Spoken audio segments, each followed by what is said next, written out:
sack for Aaron Donald. SEC championship and college football playoff dreams are at stake today for Texas A&M as the Aggies host South Carolina in front of over 100,000 at Kyle Field.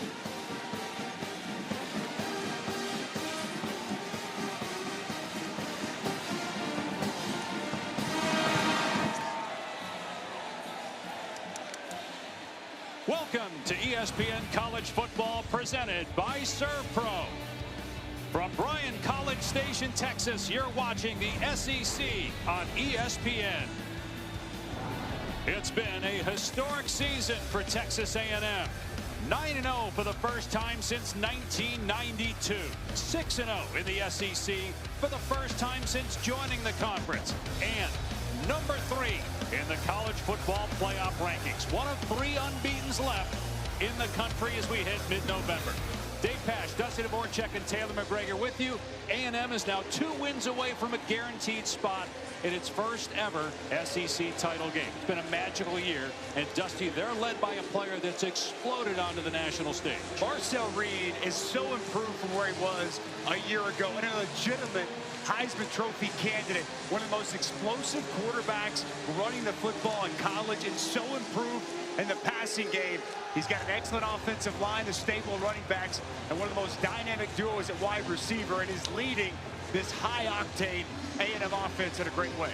A different story for South Carolina's quarterback, Lenore Sellers. Here's Taylor. Dave, they're trying to get Lenore Sellers into a rhythm, and they're doing so with a new offensive play caller. 2 weeks ago, after they lost to Texas A&M, Shane Beamer fired his OC, Mike Shula. Today, Mike Furry takes over the play calling duties, and his #1 goal is to get Lenore Sellers to play free. They felt like they had been putting too much on his plate pre-snap, so they've tried to clean that up to get the ball out of his hands faster. But something to pay attention to, it is howling the wind down here. Talking to both coaches pregame, Dave and Dusty, that could play a huge factor in today's game, beginning with this kickoff. We were down on the field, Taylor, talking with you before the game, and saw several muff punts by South Carolina having issues adjusting to the wind. Meanwhile, look at that. A&M basically has to win, or the odds say they will not make it to the SEC title game, and they still have to go to Austin on Black Friday on ABC to face Texas. A&M won the toss and deferred. South Carolina will get it first. And Taylor mentioned Lenore Sellers and the success that he had last year in general, but specifically against Texas A&M. He ruined their season. The Aggies were 7-1, ranked 10th. They lost that game and then ended up losing 4 of their final 5 as Sellers ran for over 100, threw for almost 250, and had 3 total touchdowns. Well, the size is really what jumps out. He's built more like a tight end at 6'3", 240 plus, powerful runner, so difficult to tackle, but he's been wildly inconsistent as a passer. 2 weeks of prep with the new play caller. We'll see if they can get him into an early rhythm and get some confidence going with him here at throwing the football. And a handoff to Fuller on first down. Matt Fuller, who's been getting a lot of carries of late, picks up 3 as we take a look at today's proven performance, brought to you by Goodyear. Well, Lenore Sellers has been sacked a lot on the offensive line, and some of it's on him holding the football too much. And this is one of the most ferocious pass rushes in all of college football. Cassius Howe headlines this Aggies front, leading the SEC in sacks, but they bring pressures on third down, and they're going to attack Lenore Sellers from all directions. No keep it on the ground on second down, and it's a first down for Jawarn Howell. Just his 8th rush of the season, playing just his 3rd game. 12-yard pickup. Good job right here off the left side, and getting up to the second level opens up a good hole on the interior of this offensive line, and downhill running from Jawarn Howell. Boy, that'll help Sellers if they can get the run game going. They've been the worst offense in the SEC this season. Another run play, and a nice cut that time in the hole by Fuller, and he gets 5 yards before he's tackled on the play by Torian York. South Carolina 3-6. They were number 11 in the country under Shane Beamer early in the season, and in his career, now year 5 in Columbia, look at that, 6-1 in November against ranked teams. Got 3 wins against top 10 teams in just this month alone. And now Sellers throwing to Harbor on the perimeter. And Harbor close to a first down. They'll spot him about a half-yard shy. Third down coming up. Got to think in this spot, Dave. Third and short. Keep the ball in your quarterback's hands. Lenore Sellers, we talked about his size and how difficult he is to tackle. Like to see him keep it here to convert on this third down. Texas A&M, the best third down defense in the country.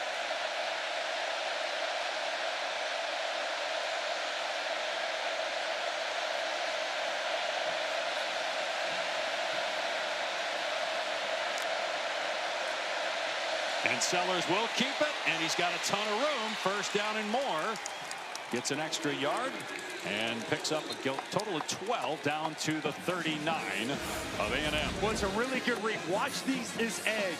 Both these guys are going to stay inside. It's going to open up the perimeter for Lenore Sellers. Nice job at the mesh as he feels both Cassius Howell and Sanford, the linebacker, play inside. He says, this is too easy. I'm going to just go ahead and take this opportunity, get to the perimeter, and pick up a first down. Here comes a jet sweep, now a reverse. Here's Rowe on the pitch, throwing it deep, and Sellers has the football inside the 20. And down to about the 17-yard line. A gain of 22 on a trick play, and Carolina's in the red zone. Well, Mike Furry's in his bag here. It's going to come down this way, motion across, and then Norris is going to work his way out on a wheel route. Perfectly executed here on the reverse throwback pass to the quarterback. Nobody identifies Lenore Sellers coming out. Pass is where it needs to be, and a nice job after the catch by Lenore Sellers. Mike Furry could not have scripted a better offensive start to this game for South Carolina. Former wide receiver in the NFL, and in his second year as the receivers coach. As Taylor mentioned, calling plays for the first time. Sellers off play action, floats it into the end zone, incomplete. He was trying to hit Jacobs. Dalton Brooks in coverage. Second down. Pressure from Deion Hayes that time on Sellers. Also good coverage there by Des Ricks. And they're going to put these corners on islands. With the pressure that they bring and what they like to do defensively. Put a lot on Des Ricks. Put a lot on Will Lee. And they will have to be up to the task here throughout the course of this ball game.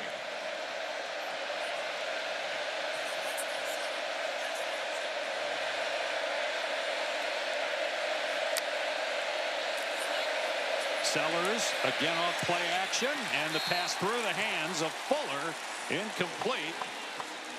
Damian Sanford out there in coverage, and now it's 3rd and 10. And this is where they didn't want to be. We showed that graphic. #1 third down defense in the country. It's because they've been able to get teams in third and long situations. And what they love to do, put a lot of guys at the line of scrimmage, make you identify exactly where they're coming from.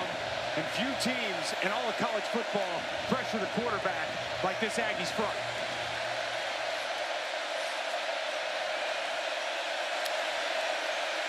And here comes a blitz. Sellers gets rid of it. It's batted in the air and almost picked off. Cassius Howell dropping that time as Marcus Ratliff had pressure, and Howell with the breakup. Well, this just really shows the versatility of Cassius Howell. Mentioned one of the best premier pass rushers, but he's going to drop. The pressure's going to come here. It's going to come home.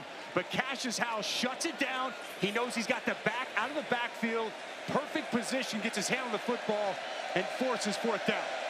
Now, William Joyce, who is having trouble with short field goals in warm-up because of the wind, he missed a 25-yarder, is going to attempt a 36-yarder here. And that one is good. So South Carolina able to capitalize on the nice opening drive. And they lead it 3-0. Heisman Trophy candidate Marcel Reed's turn when we come back to Bryan College Station. You're watching a presentation of the Southeastern Conference on ESPN.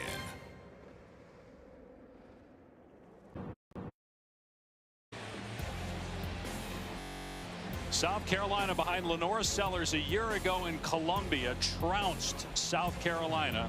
They outscored them, or trounced A&M rather, outscoring them 24-0 in the second half. A&M ended up losing 4 of its last 5 games. Obviously hoping for a different finish this year.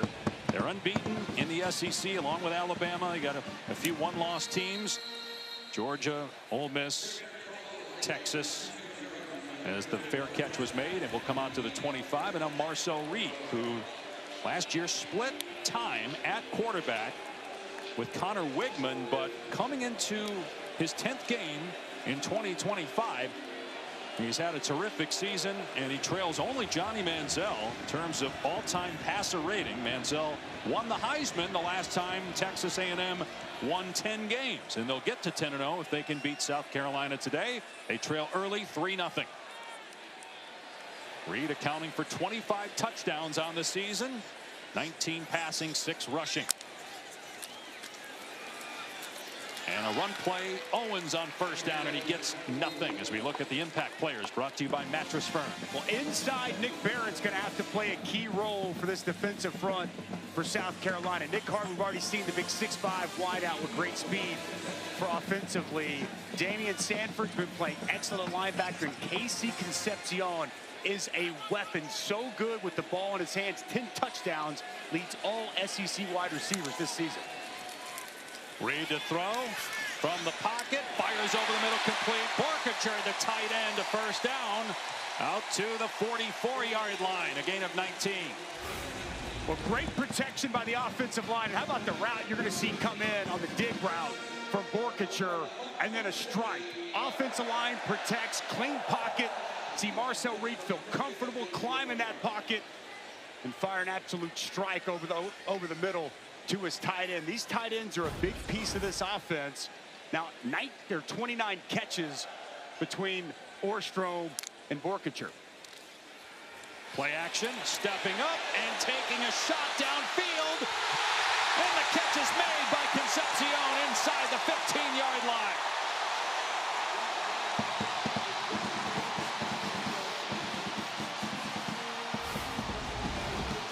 Well, you're going to see the pressure on Marcel Reed. Brian Thomas able to get there, but the speed down the field of Casey Concepcion, too good. One-on-one coverage, not going to be able to keep up with him. Safety's laid over the top, and you can't throw it any better than that, Dave Pash. 43-yard pass play, and now a jet sweep. It's Owens trying to get to the perimeter, and he's spun down. Check that, it was Craver on the carry, and Judge Collier able to track him down for a loss of a couple on the play. Boy, Marcel Reed, the confidence he has. We met with him yesterday, and he's as enjoyable a conversation as we've had all year. Just a great young man. You sense his presence and confidence, and can see why he is the leader of this A&M team. Charismatic. He was very impressive, and you're right, that confidence was oozing out of every word when he sat with us there yesterday, and it's oozing out of every throw we've seen so far today. Reed, and that pass off target, thrown in between Craver and his tight end. Looked like he wanted to try to hit Orstrom coming out of that break, and just bad timing and misfire for Marcel Reed.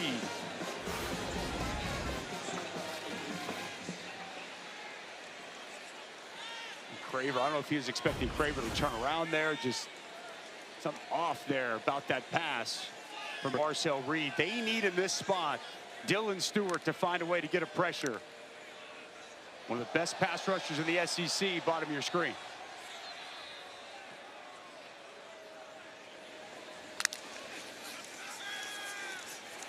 Reed in trouble, and he's sacked. Brian Thomas Jr. back there and forced a fumble. It was recovered by Kronover, the right tackle.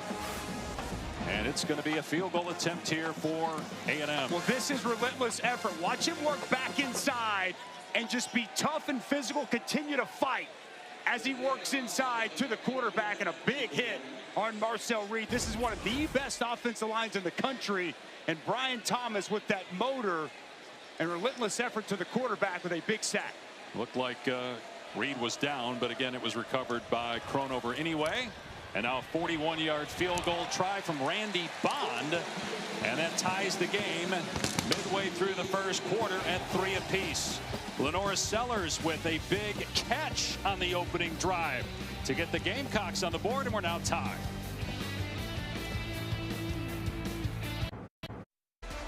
Just 3 unbeatens left: Ohio State, Indiana, and Texas A&M. The Aggies trying to get to 10-0. for the first time since 2012. Our Affleck trivia question: it's awfully important to be in the top 3 since the format began in 2014. Only once has the eventual champ come from outside the top 3 of the second rankings release. Can you name the team, Dusty? Ooh, that's a good one. I'll give you a hint. It happened early. I already know it in the process. I already got it. Okay. Time now for another edition.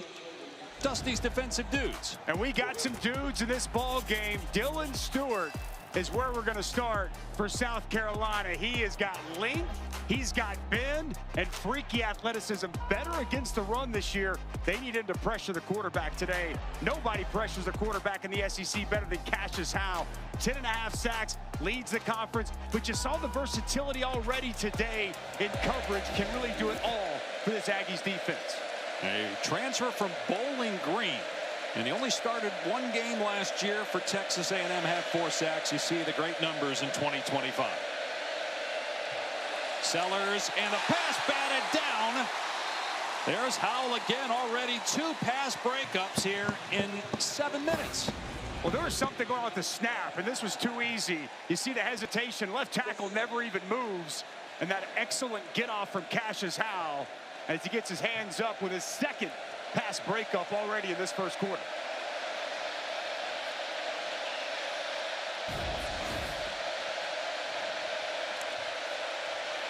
Sellers to throw again, has time, tries to dump it off, and it's batted again by Howell.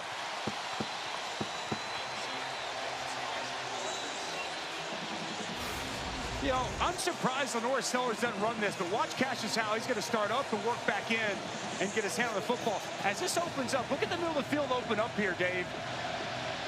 Looked to me like an opportunity for Lenore to get 5 or more yards running the football, but instead it's another nice job by Cassius Howe. A little surprised they're not running the ball in general on 1st down and 2nd down. Now in 3rd and long, they have to throw. Sellers layers that beautifully for a 1st down catch to his brother. Jaden Sellers out to the 47 for 22 yards. Well, it's a trips stack formation on the outside, zone coverage on the back end, and younger brother Jaden just comes wide open. And a great throw delivered by Lenoris. Good confident throw for that 1st down. Might be a free play, flag down, and Sellers going to take a shot, but good coverage that time by Ricks. Running with the track star Nick Harbor. Cassius Howell appeared to be the man. Number 9, 5-yard penalty from the previous spot. Replay, 1st down. Dusty, I'm sure you've been in that position. You make some plays early on as a D lineman. Yeah, you're starting to get hungrier and you jump, right? Trying to jump that snap count, trying to get going. And it unfortunately happens to the best of us on the defensive line. And obviously creates opportunity for the offense as they try to take a shot there to Nick Harbor. I'd like to see him get back to that ground game they had a lot of success with on the opening drive. And it's going to be a design run for Sellers, and he's got a crease. Out of bounds inside the 30-yard line. Chased out by Sanford, a gain of 20 for South Carolina. There's a flag down, though. We got a flag. They're going to pull the guard. They're going to pull the center. And Lenore Sellers going to be able to get to the perimeter, but it's all going to be for naught and going to come back. It looked like Jordan Dingle, the tight end there foul on the edge. Shot block on the offense. Number 78 and number 72. 15-yard penalty from the previous spot. Replay, 1st down. Looked like there maybe was a hold as well, but they get Surratt and Trovon Baugh for the chop block. That's a big penalty.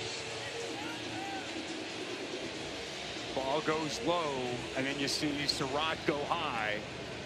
Either way, you can't do that. If you're engaged high, you can't go low. You can't start low, then somebody go high. It's a good call by the official.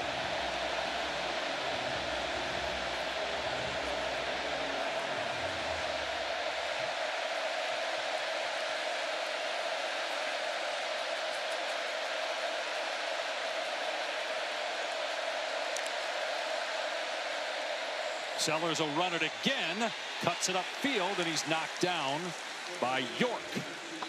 Gain of 6 on the play. Sellers was so good running the ball last year. He had 7 rushing touchdowns, One of the reasons he went from a player that was virtually unknown early last year to skyrocketing up the draft boards and the Heisman conversation, but he's been as disappointing a player this year as anybody in college football. Really feels like he's taken a step back as a passer and hasn't had that impact as a runner. Big stage and opportunity here today. His pass caught near midfield is Jacobs. He gets drilled by York.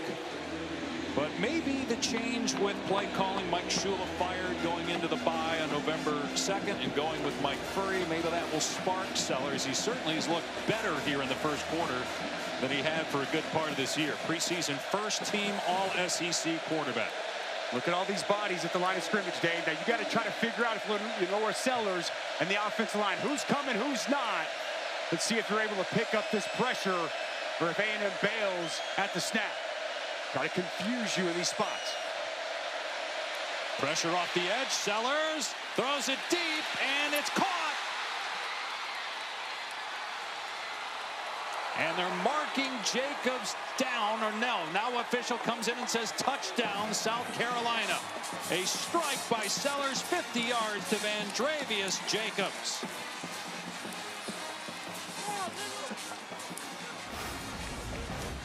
Wow, what an absolute dime. Cannot throw it any better than that. And Jacobs clearly in the end zone as he goes in, falling on top of the corner, Will Lee. Two big third down throws on that drive from Lenore Sellers. And just the 8th touchdown pass for Sellers, but that right there, as the extra point is good, looked like the Lenore Sellers of 2024. Well, we knew going into the season, as you watch Lee, it's going to be a vertical route down the field. And Lee's going to give ground, and he's going to be cheating back inside. Safety never gets over the top of this. Sellers steps up in the pocket with pressure off the edge. Can't throw it any better. What a way to start this game for South Carolina with an early lead in College Station.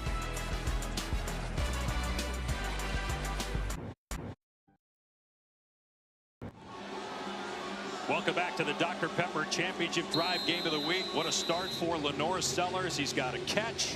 He's got 18 yards rushing, and he just threw a 50-yard bomb right on the money to Vandrevius Jacobs to give South Carolina the lead against number 3 Texas A&M. And another fair catch signal, and this will come out to the 25 as we check in with Matt Berry in the studio.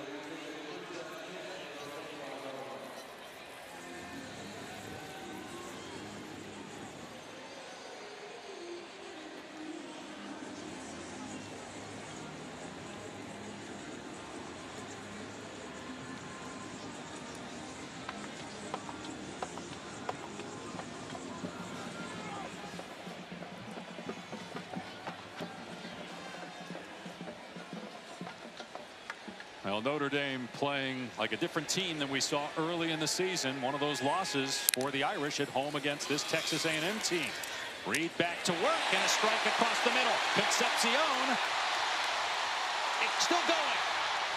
And finally brought down at the 35 of South Carolina. A 40-yard play to start this drive for Texas A&M. One of the most explosive players with the football in his hands in the SEC. Motion him over, just an easy slant route, but get the ball in his hands in open field, and great things happen. Excellent after the catch. He's already got 83 receiving yards here in the first quarter.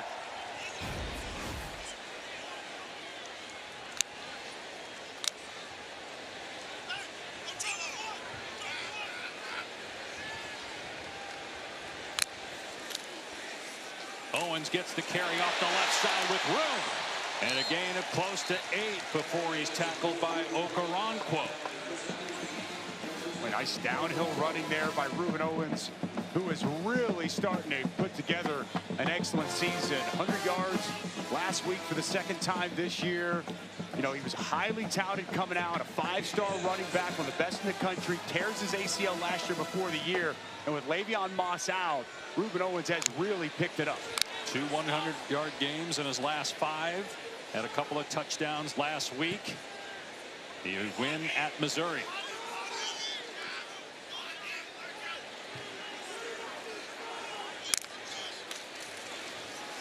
Owens again, and no running room this time. Nick Barrett up front did a great job for South Carolina to force third down. We've talked a lot about Lenore Sellers as a runner. Marcel Reed equally as effective and maybe even more electric than Lenore Sellers. Obviously stature, they look totally different, but the way they can attack you, very similar. In situations like this, they love to get Marcel Reed on the perimeter, read zone, to give him the opportunity to call his own number and pick up this kind of yardage. Instead, Reed will hand it off to Smith, and Smith is grabbed and thrown down. Fred Johnson on the tackle, a gain of about a yard, so it's 4th down and 2, and A&M will send on the field goal team. A little surprised here? I am. I expected them to go for this. With this offensive line, with so much size, they average over 323 pounds a man. They've averaged 32 starts up front. I figured he'd lean on that offensive line and he'd go for it, but settling for a field goal. A little surprising to me, Dave. Randy Bond 1 for 1, made a 41-yarder. He has missed 5 field goals, though, this year. This is a 45-yard attempt. And that one is wide left and no good.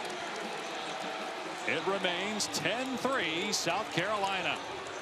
Talked about that win earlier in the show. Was messing with the kickers, especially down in that end zone. This one just pulled to the left. Don't know how much the wind affected that, but I think that wind gets in the mind of a kicker when you're out there and you've seen it early in the game. And boy, what a huge stop for South Carolina. After that explosive play by Concepcion to settle in and come up with that stop. Boy, a lot of momentum right now at the Gamecocks. And Bond is now 11 of 17. It's awfully hard to win a national championship if your kicker has that poor of a percentage. Fuller cut down after a short gain by Dalton Brooks. Let's check in with Taylor McGregor. Dave, Shane Beamer really pleased with the start from his offense. Went up to the receivers and said, this is the matchup. They can't catch you. I've been telling you that all week. And remember, the guy calling plays here today is Mike Furry, their receivers coach. He opted to sit upstairs so he could better diagnose the way this Texas A&M secondary was playing against his receivers. So interesting matchup there. And a 50-yard touchdown to Jacobs by Sellers on the last possession to take the 10-3 lead. After a gain of 3 on first down on this possession. No run it again with Fuller, and he's tracked down backside by Ryland Kennedy. A loss of 1, 3rd and long. But South Carolina's 3 of 4 on 3rd down today. You touched on it, Dave. Kennedy's just going to get right in the hip pocket, and he's going to chase backside down the line. It's a really good job getting into Surratt, the right tackle, and creating that negative play. The last possession, 3rd and 7 plus. Lenore Sellers was 2 for 2. Showing pressure again on this 3rd down. And they come off the edge, and the pass is juggled by Rowe. He eventually catches it, but the defense catches up to him. Jordan Shaw leading the charge on the takedown. Another negative play. Well, the right defensive end, Devon Hayes, just going to come unaccosted off the edge, and this ball has got to come out hot and really quick. But Lenore Sellers has good defense as they rally the football, and nowhere for South Carolina to go. Nice job answering by that Aggies front. KC Concepcion has 2 punt returns for touchdowns for Texas A&M. This is a poor punt, though. Concepcion will get away from it. It takes a friendly roll for South Carolina down to about the 27-yard line. So a punt that ends up going about 49 yards. All right, let's answer the Aflac trivia question. Since 2014, when the CFP format started, only one time has the eventual champ come from outside the top 3 of the second rankings release. So Ohio State lost to Virginia Tech early in the 2014 season, and it was a steady climb all the way back up. I think they snuck in as the 4 seed and won the national championship. I don't think they ever even made it inside the top 3. So I'm going Ohio State 2014. You are correct. But it is incredible that since then, you are in the top 3 in the second rankings, that you're going to win the championship. Texas A&M's last national title came in 1939. Reed to throw, and in trouble, flushed out of the pocket, throws back across the middle where it's juggled but incomplete. Bussey could not hang on.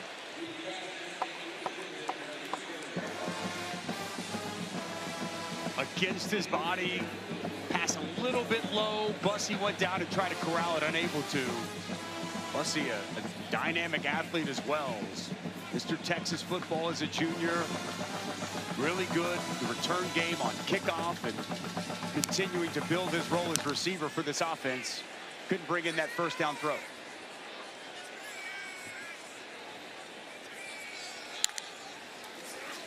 Reed in trouble. His arm hit. The ball goes backwards, and it's picked up by South Carolina. Nick Barrett's got it, and he's into the end zone. Touchdown, Gamecocks.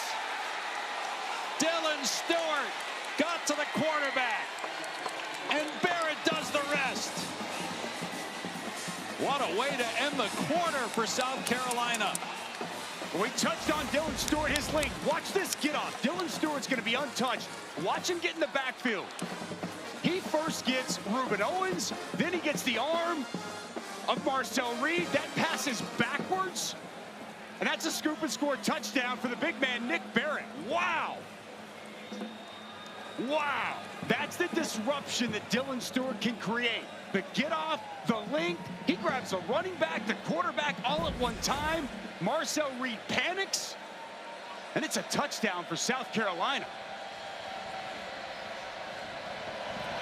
And the extra point makes it 17-3. We touched on South Carolina and the job that Shane Beamer has done pulling upsets in November. 3 top 10 wins in November previously. Looking for another one here in College Station.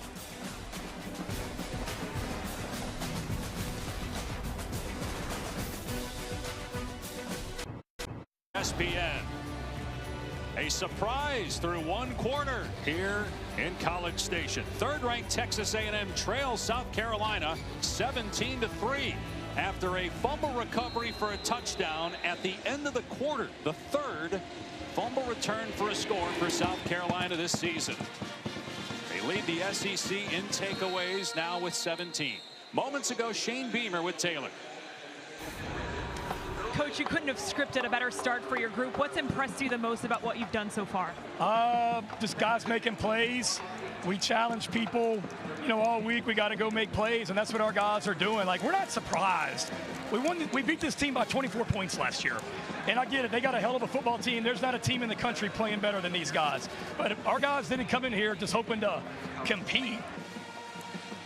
And they have been in these situations before this year. They struggled on the road at Arkansas, won by 3. Struggled here at home with Auburn, ended up beating them by 6. And then the win at Notre Dame. So a 14-point deficit to overcome, and Marcel Reed back to work. Everybody covered, but Morrow comes free on the perimeter. And the freshman is thrown out of bounds by Jalen Kilgore after a gain of 9. A good pocket and nice job by Reed finding his outlet there in the flats. You heard that confidence, though, from Shane Beamer, Dave. Like, we felt it. We talked to him this week. He feels that he's got a better team than the record shows. He knows that they have good players. And I was talking to him pregame. He said, I think if we can play well, we've got a great chance to win. It's an excellent start here early. Reed pulls it back, fires through the hands of Bethel Roman, incomplete. It's going to be 3rd and 1.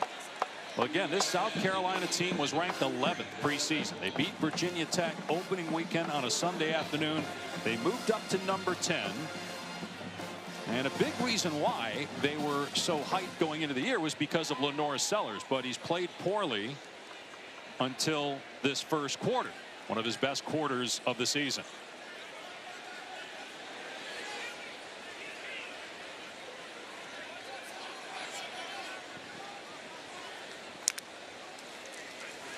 Morrow takes the handoff, and he is belted short of the line to gain.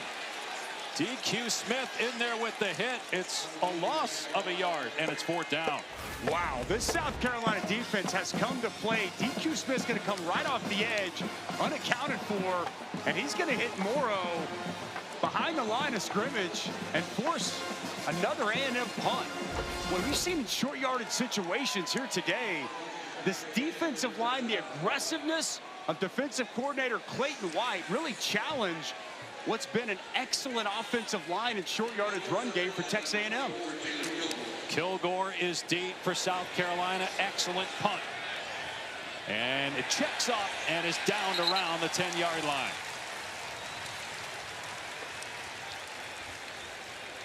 South Carolina back on offense, leading 17-3 over undefeated and number 3 Texas A&M.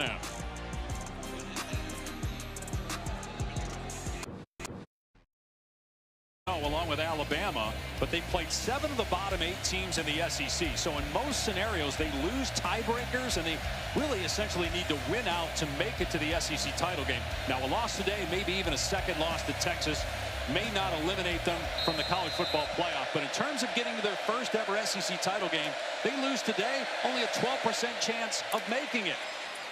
Here's Jaden Sellers. And he's to the 16 for a gain of about 5. Haven't been in a conference championship game since '98 when they won the Big 12. So whether it's the Big 12, and as you mentioned, Dave, they have not been to an SEC title game. Just crazy the way the schedule has broken for them. And as you pointed out, they lose any tiebreaker scenario. Sellers to throw, and now takes off. And then throws before he crosses the line of scrimmage. And it was thrown over the head of Harper, but a flag is down. Will Lee, who got beat on the touchdown in the first quarter, going to get called for a penalty here. Pass interference on the defense, number 4. 15-yard penalty from the previous spot. Automatic first down. Well, they are taking their shots down the field. Nick Harper, it's what he does best, go vertically. The contact by Will Lee. Some hand fighting there. Yeah, he got him with that left hand, little wrap up. They were both kind of jockeying for position. Was a ball catchable? I don't, because it looked to me like Harper throttled down, wasn't expecting to pass, and then tried to speed back up. Will Lee draw the contact. Hand off to Howell on first down. Stretches forward to the 35. Well, Texas A&M head coach Mike Elko in his second year has done a tremendous job, and reports today from our Pete Thamel that he's staying in Aggie land with a contract extension, but that news overshadowed right now by the score. Well, it's money well spent. Mike Elko has been an excellent hire. He's done a great job, and you want to keep him right here in College Station, but you want to handle their business here today. Sellers dumping it off to Dingle, the tight end. First down into Texas A&M territory. And close to the 40-yard line. Dingle's 10th catch of the season. Gain of 24. Watch Dalton Brooks is going to sneak up and come in, and they're going to bring Dingle right out the outside, and nobody accounts for him. And it's an easy pitch and catch for Sellers. Lenora Sellers, 6 of 11, over 100 passing yards and a touchdown. He's caught a pass. He's run for 18 yards. And he's got South Carolina on the move, looking to add to a 14-point lead.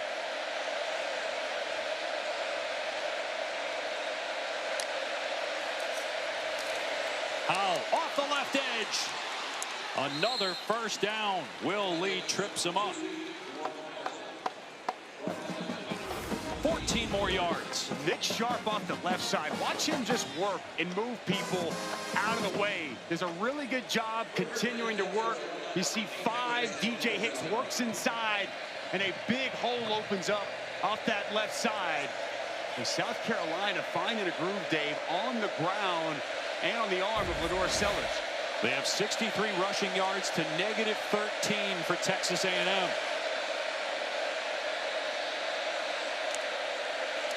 Sellers on the rollout, and the pass high intended for Jaden Sellers, his younger brother, incomplete. And let's give Mike Furry a lot of credit here, okay? I mean, he's wide receivers coach.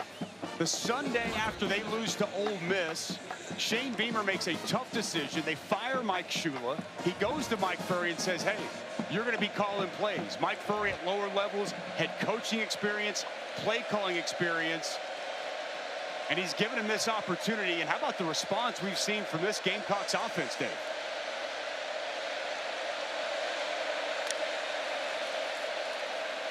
Sellers trying to find some running room. It's not there. Stacked up after minimal gain. And third down today has been good to South Carolina. 3 of 5 against the #1 third down defense in the country. Third and long has been good, surprisingly, to South Carolina today, and that's what they've got here.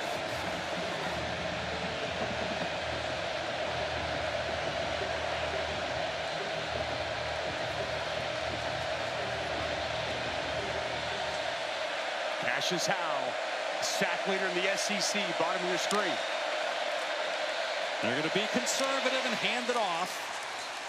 Fuller dropped after a gain of about 2 or 3 by Marcus Ratliff. And South Carolina just wanted to get points there to make it a 3-possession game. Didn't want to drop back and potentially get sacked. They get bumped out of field goal range. With a 2-touchdown lead, Shane Beamer clearly saying, hey, we want to try to do our best to get points on the board and try to push this to a 3-score game.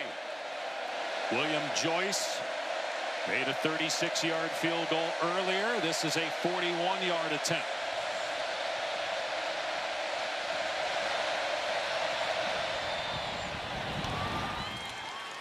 And the kick is good. And the lead is 17 for unranked 1-6 in conference South Carolina over number 3 A&M.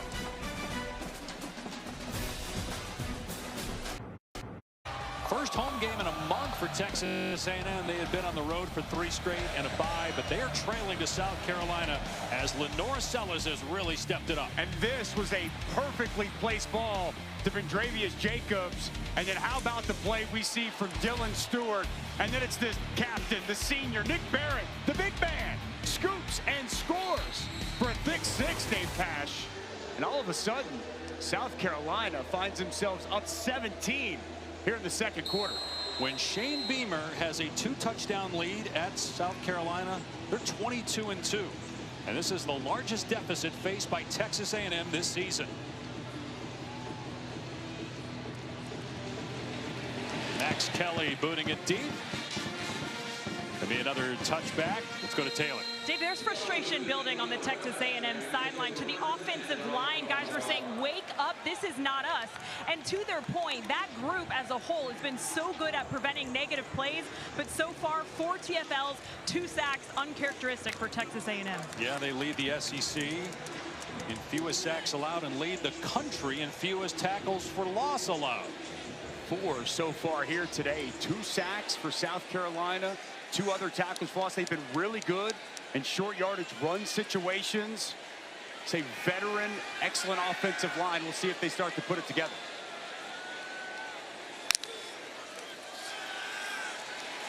Reed gets hit, the ball flutters, and it is tipped and almost picked off, but incomplete. Dylan Stewart again got pressure. So Dylan Stewart is putting on a clinic. He's healthy. He was banged up against Ole Miss. The bye week has clearly helped him alive.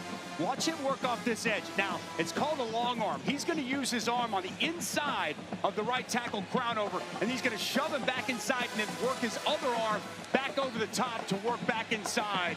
A lot of pressure coming from number 6 off these edges here early. And Kilgore and Okoronkwo both had a chance to intercept Reed.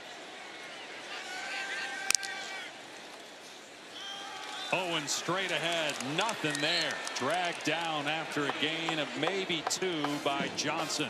There's nowhere to go, Dave. It's good up front by the defensive line. Fred Johnson's flying downhill from that linebacker position. Clayton White told us he was trying to find anything he could to inspire and motivate this defense, and well, they have been highly motivated here early on in this game. Again, look at those negative rushing yards because of the sacks and tackles for a loss surrendered. It's a huge third down, it feels like, here for Marcel Reed and company. He's got time, and his pass is dropped. Craver could not secure it. Incomplete. 4th down. Nothing going right for the Aggies. There is a flag down in the backfield. Holding, number 55 on the offense. Penalty is declined. Fourth down. Well, Mario Craver does a really good job creating separation. You see Kilgore really backed off, honoring that speed. Just a rare mishandled football by Mario Craver. He's got to catch a ball like that wide open. It's put right there on the frame, and he just drops it, Dave. And now Tyler White to punt to the dangerous Bakari Swain, who has 3 punt returns for touchdowns this season. Leads the country. And it's a short punt. And it checks up and down to around the 40. So decent field position for South Carolina, up 17 as we go to Matt in the studio.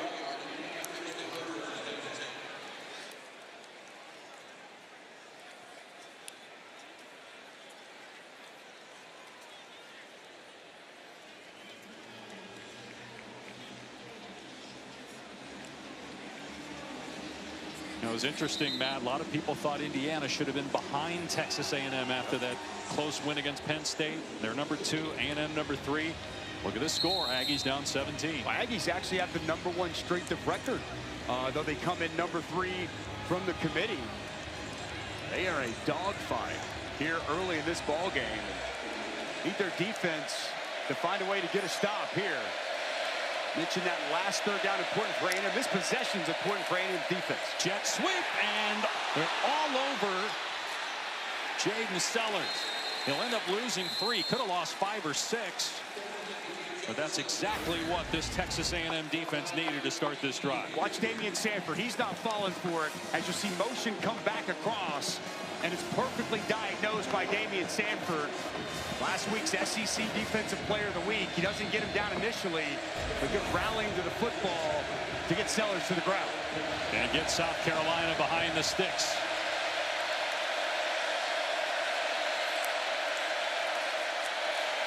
Sellers through the hands of the offensive player and then almost ricocheted to the defender. Jacobs could not make the catch.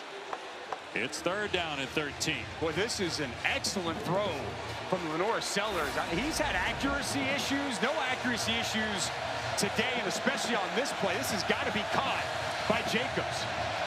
Almost disaster there as it glances off an Aggies defender. That was Will Lee who got a hand on it for Texas A&M.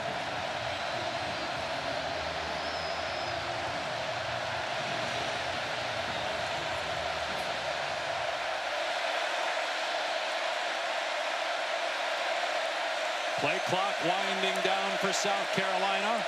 Sellers pitches it. And Jaden Sellers tackled near the line of scrimmage.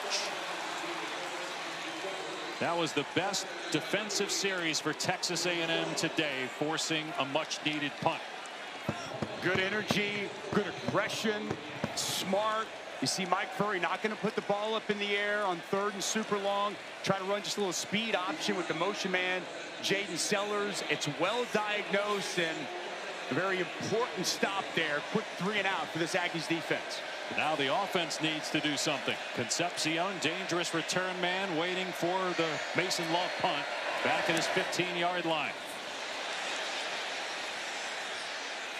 And a terrible kick that sails way over the heads of the A&M bench players. And so should be decent field position around the 30-yard line for Texas A&M when we come back to College Station. 3rd-ranked Aggies down 17. For South Carolina early, it's Brian Thomas with the effort.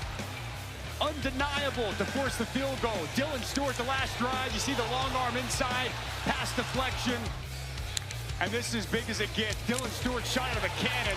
He's going to grab the running back, Marcel Reed, force the fumble as Nick Barrett barrels his way into the end zone.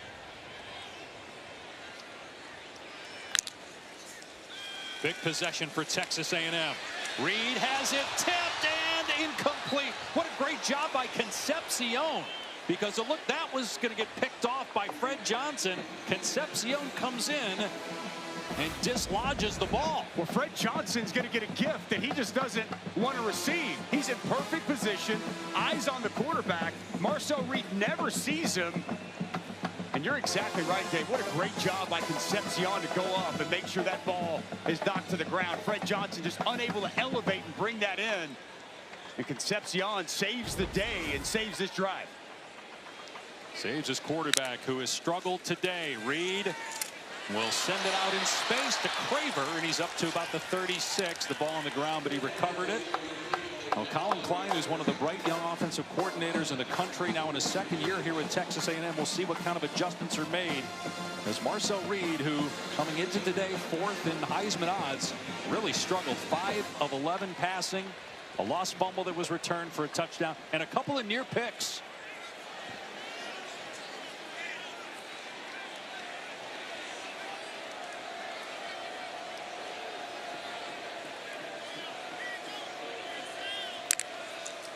Reed on 3rd and 4. And there was a lot of contact, and here comes a flag. Intended for Bethel Roman. He got knocked down by Brandon Cisse. Pass interference on the defense, number 15. The ball will be placed at the spot of the foul. Automatic first down. Yeah, it's too much contact here from Cisse, bottom of your screen. As you see Bethel Roman come out of his break. Cisse basically tackles him to the ground and easily draws the flag. It's only the 4th first down for Texas A&M today. One of the top offenses in the country. And that one there via penalty. Ball on their 44-yard line. Reed play fake, pressure in his face, and he throws incomplete, trying to hit Bethel Roman. Again, South Carolina able to get defenders to the quarterback. Nick Barrett inside, veteran defensive tackle, one of the real leaders of this defense, does a good job with that inside pressure. This defensive line is having itself a ball game, and they're going up against a Joe Moore Award semifinalist. That goes to the best offensive line in football, one of the most veteran groups, continuity, and South Carolina dominating this matchup here early.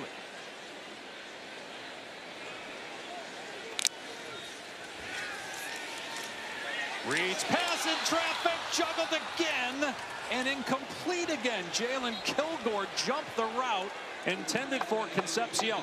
3rd time there could have easily been an interception for the Gamecocks. Well, this is great anticipation by Jalen Kilgore. He sees this all the way, and this pass kind of floated out there. And Jalen Kilgore gets his hands on the football. He's lucky that wasn't a pick six, Dave. You feel like Reed is forcing it right now, feeling the pressure a little bit maybe? I think that was just, he was designed to get the ball out. He was throwing it there, trying to go nice and easy, and Kilgore was one step ahead. They go empty set on 3rd and 10.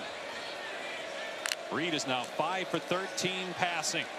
Has time to throw. Everybody covered. Reed trying to take off and dragged down after a gain of maybe 2 by Brian Thomas Jr. And Texas A&M is going to have to punt the ball.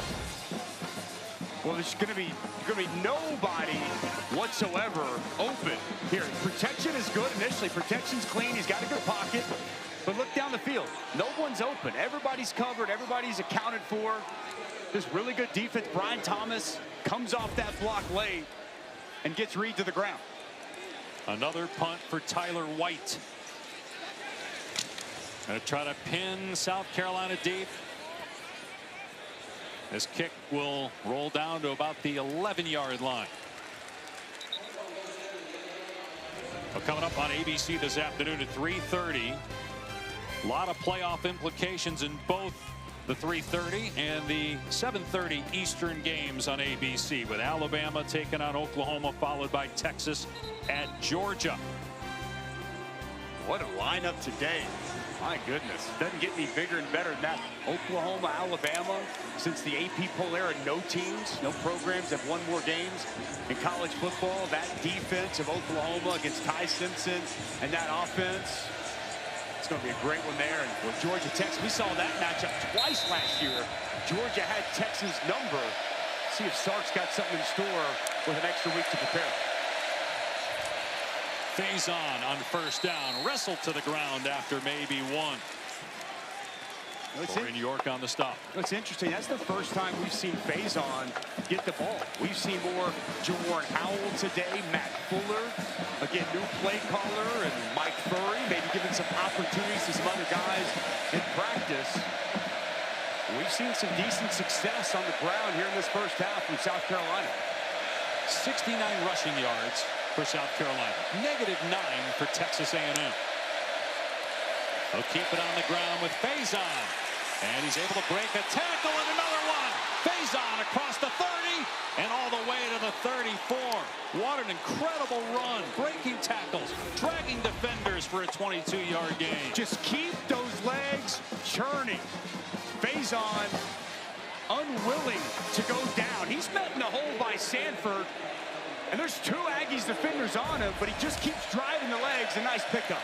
Sellers off play action, long throw. There is a flag down. It was caught by Mazio Bennett Jr.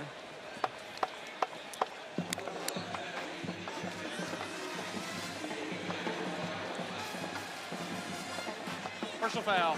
Illegal block below the waist. Number 44 on the offense. 15-yard penalty from the previous spot. Replay, first down. It's a big penalty by Maurice Brown, the second of South Carolina. Texas A&M hoping to get the ball back. 3 timeouts. The official 2-minute timeout.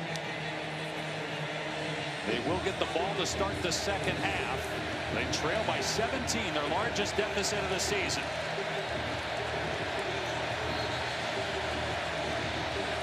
First and 25 now for South Carolina.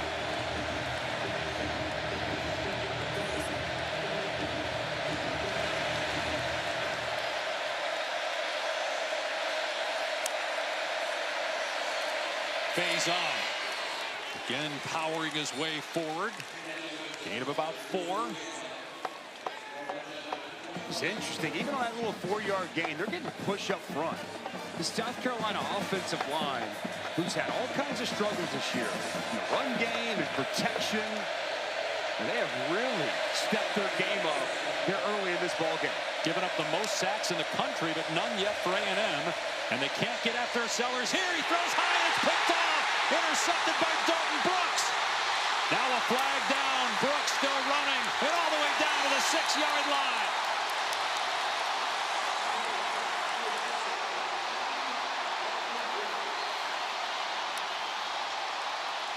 Boy, did Texas A&M need that. Flag was thrown during the return.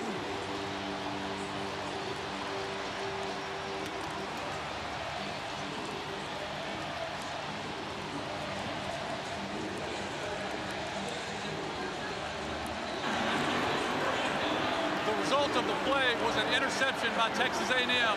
First down, Texas A&M. Sideline warning against Texas A&M. Well, this is exactly what the Aggies needed. As you're going to see Lenore Sellers try to hit his tight end, Maurice Brown. He's just going to work his way right up inside, but then the safety over the top. Dalton Brooks, this is a poor pass by Sellers behind, high, off the hand of Brown, into the hands of Dalton Brooks. Really good return after the interception, setting Marcel Reed up inside the 10. First and goal. Reed on the run. And gets back to the line of scrimmage, and that's it. Boy, today, Dusty, we've seen a lot of Lenore Sellers 2024 version. That last pass was this year's version. That's his worst play we've seen so far. Just a crucial mistake here before halftime. Behind and high of his intended target. And it's a huge takeaway for Texas A&M. I think it's very important that the Aggies cash in here and for a touchdown.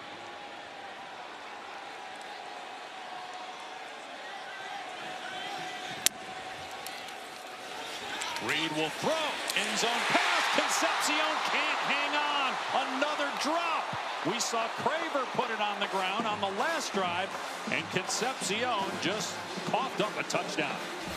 This is wild. I mean, these have been the 2 most reliable targets for Texas A&M all year. That ball right in his hands. Just unable to bring it in. I mean, you can't throw it any better. You can't have a better opportunity to pay off that turnover. And a big drop by Concepcion. Now it's 3rd and goal at the 6.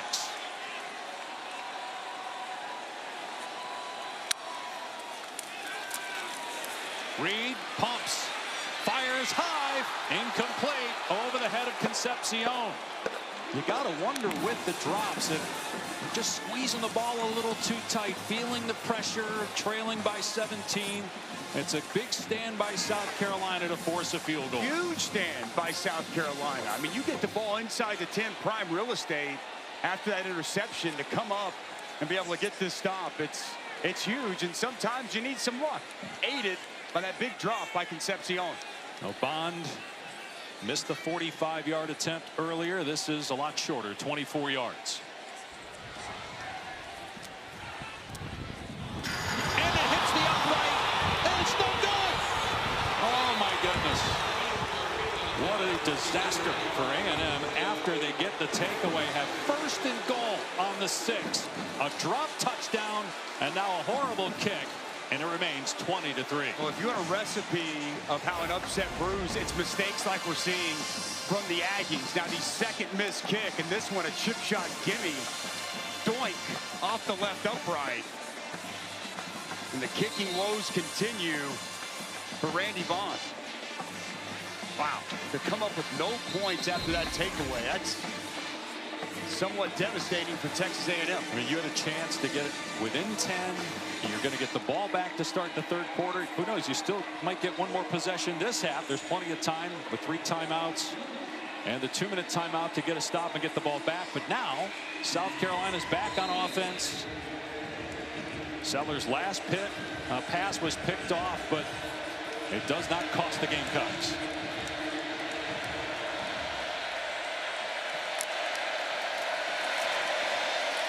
Sellers keeping it, trying to run to the perimeter, and runs out of room and loses yardage. Des Ricks forces him out. A loss of about 2. That'll take us to the 2-minute timeout. 3 unbeatens left in college football. Ohio State, Indiana, and Texas A&M. But the Aggies in trouble late in the first half, down 17 at home to unranked South Carolina.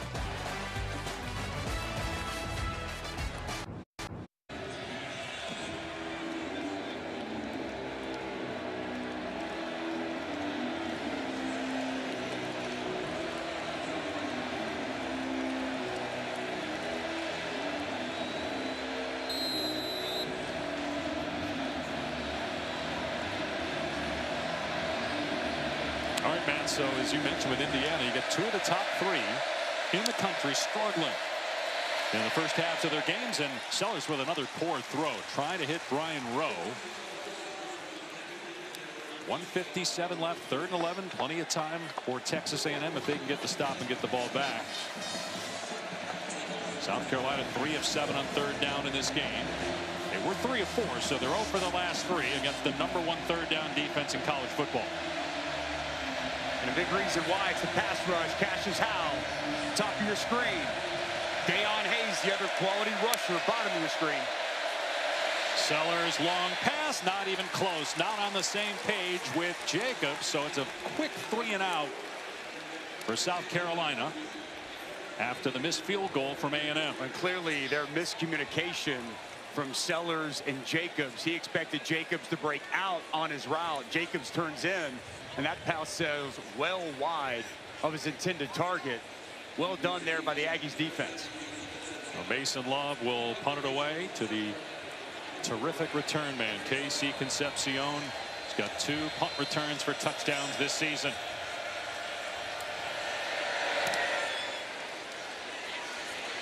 A short punt, but it bounces right to Concepcion. He turns it upfield. And all the way down to the 38-yard line. So excellent field position with plenty of time. Dave Pasch, Dusty Dvorak, Taylor McGregor with you. All the things that have gone wrong today for Texas A&M, Dusty, were all the things that went right. Yes. The first 9 games of the season. Execution, making layups when they're there, and that's been the problem so far for A&M. Whether it's drop passes, it's missed field goals, it's turnovers. And it gives South Carolina a lot of credit, though. The line of scrimmage, which this A&M team has been a line of scrimmage team, that has been a massive advantage to South Carolina so far in this first half. Yeah, Dylan Stewart, one of the guys you talked about earlier in the game, has been wreaking havoc on the D-line for South Carolina.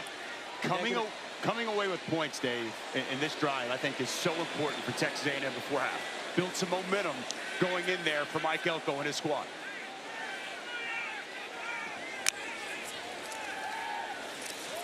Reed in trouble, though, and is able to find his check down. Owens is wide open. Reuben Owens picked up and dropped at the 14 after a 24-yard pickup. Well, this is well done here by Marcel Reed.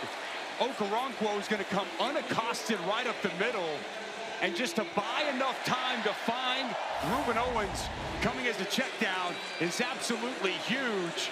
Good poise in the pocket by Reed, and find your outlet. Reed takes a shot, it's underthrown, and it's intercepted by Bakari Swain. He had been living dangerously with some bad passes that were not picked off earlier in the quarter, but this time Swain got him. I gotta wonder, Dave, I'm just gonna ask the question, does the wind have anything to do with this here? Remember how windy it was early? Because this ball doesn't have nearly enough on it. Here's Swain right here, and you're gonna see him just read the quarterback's eyes. He's sitting back in zone coverage. Speed turn, ball right into his hands. I mean, that ball was massively underthrown to Mario Craver. And just a unbelievably costly turnover for Marcel Reed once again. This is a disaster of a half for a quarterback that was number 4 in the Heisman Trophy conversation coming in today. I don't know what's worse, the wind or the pressure that's getting to Marcel Reed right now. Oscar Attaway in the game for South Carolina at running back. See if the Gamecocks play it conservatively here. Sellers flipping it across the middle for a first down. Harbor's got great speed. The track star is free. Inside the 30. Inside the 10. Into the end zone. Touchdown, South Carolina. Nick Harbor holding his leg, and he continues into the tunnel after he outruns defenders for an 80-yard touchdown to make it 26-3.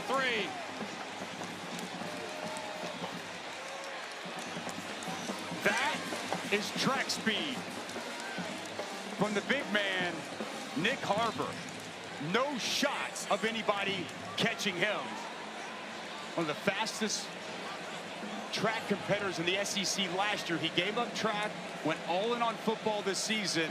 He's continued to improve, 5-2 in his game. And wow, an exclamation point here before half for Harbor in South Carolina. And you have to wonder, with the point after, even though there's a ton of time left after first and goal in the 6 and getting no points, and then a pick in the end zone, if A&M can overcome those mistakes.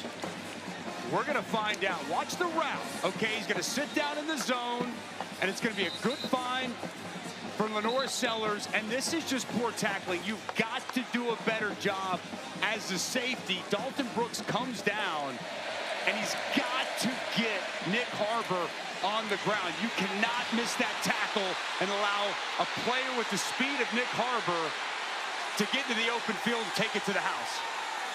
You can live with the catch, Dave, but it's the safety's job to get that receiver on the ground. Flat out misses, and Nick Harbor, man, did he make them pay.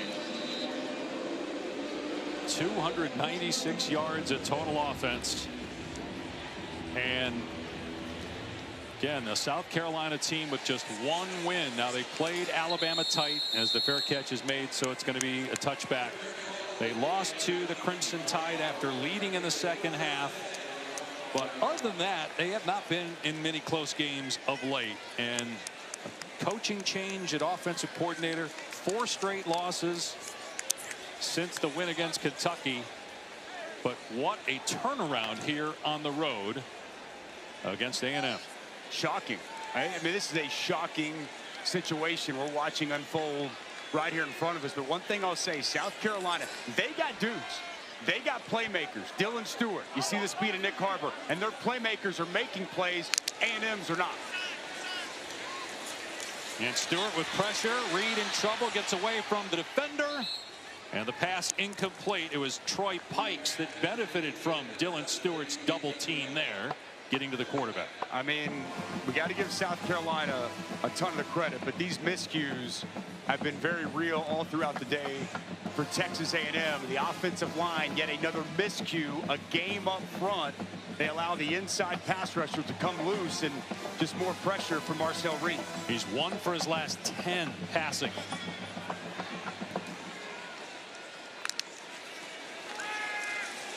Reed stepping up, launching it high. It's intercepted by Swain again. Swain running it back all the way down to the 22. 35 seconds left. An opportunity for the Gamecocks to add to a 27-3 lead. What has happened to Marcel Reed here in the first half? He's missing, and missing badly. He's got Casey Concepcion coming wide open on an in-cutting route, and he just airmails it, Dave. I mean, he just misses his throw, steps up in the pocket, completely misfires.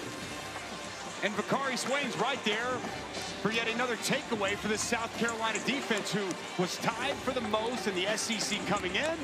Now 3 turnovers they've created here in this first half, and boy, the just disaster of a half continues for Marcel Reed. I mean, he's got an open man, and he just misses. Sellers looking for the kill shot. Takes off. And he's hugging the sideline and did not go out until he got to the 9. So it's 1st and goal. They have 3 timeouts and 24 seconds to get into the end zone. And that's just poor contained by Texas A&M. And nice job there with the pump fake from Lenore Sellers. He freezes the safety Ratcliffe coming down and able to get to the perimeter and set up 1st and goal with 24 seconds left.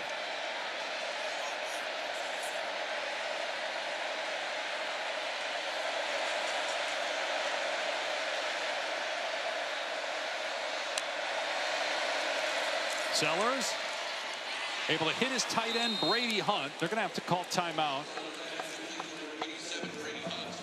but they're not. Clock is running. A little surprised. Very Shane surprised. Beamer took an extra 5 seconds off the clock before he called for time.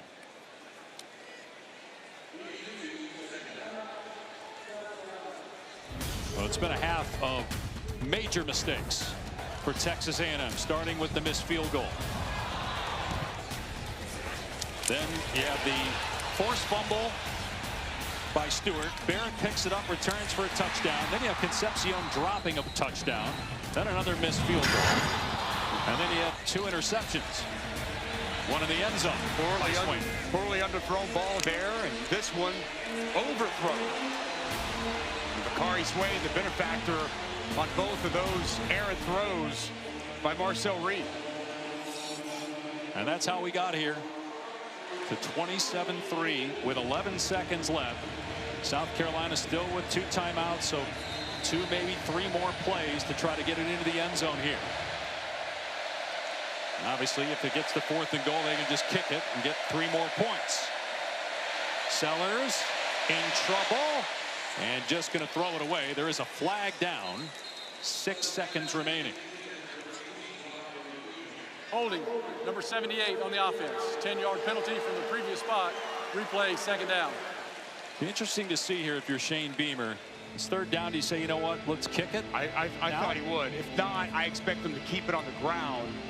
And then, yeah, but they would. That makes the most sense. If you take have your points. Yeah. Or if you have a bad snap, you can follow the ball, call timeout. Absolutely. Makes all the sense in the world.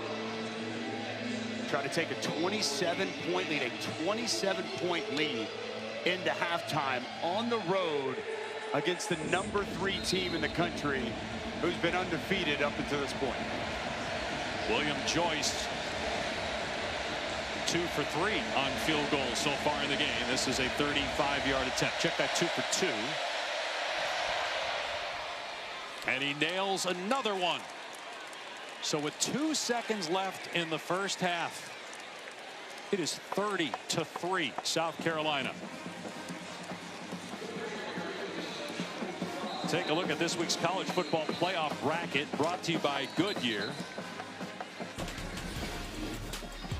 Obviously, Texas A&M in the top 3 because of the unbeaten record. And you got 4 SEC teams in. The margin for error is very little for A&M to get to the SEC title game. Almost every scenario they have to win out to get in. But if this continues and it's a blowout, I mean, where does the committee put them? No telling. I mean, there's a lot of football left to be played, so depending on what other things happen will obviously impact where they fall. But nothing other than a shocking opening 30 minutes can be said about what we've seen here at College Station. I mean, this meeting with the staff and players yesterday, Dave, I mean, confident. I mean, they were in a great place, and nothing would lead us to believe we would get this type of performance here in the first half. Bussey returns it, and the half comes to an end. The third-ranked, you got a flag down. There's a penalty marker down. Third-ranked Texas A&M has played 7 of the bottom 8 teams in the SEC. They'll play Texas at the end of the year, but no Georgia, no Alabama, no Oklahoma, no Ole Miss. I'm not sure it mattered who they played today because they're killing themselves. Foul, low to the head, number 13 on the kicking team. That 15-yard penalty will be enforced on the second half kickoff. It is halftime. And A&M will get the ball to start the second half. Entering today, trailed by only 31 minutes, and obviously trailed for most of the first half today, and down 27 as Mike Elko now stops by to talk to Taylor. Coach, Marcel Reed not playing like the player we've seen all season. How do you get him into a rhythm? Yeah, we got to find some easy throws for him. We got to create separation. We got to catch the football. We got to be able to run the football. A lot of things we got to fix. How will you address the physicality at half? We're going to get better. Thank you, Coach. Dave? One of the biggest shocks of the 2025 season is this halftime score. 1-6 in conference play. South Carolina blowing out number 3 Texas A&M at halftime. Avocados from Mexico halftime report. Matt, Joey, EJ, make this make sense.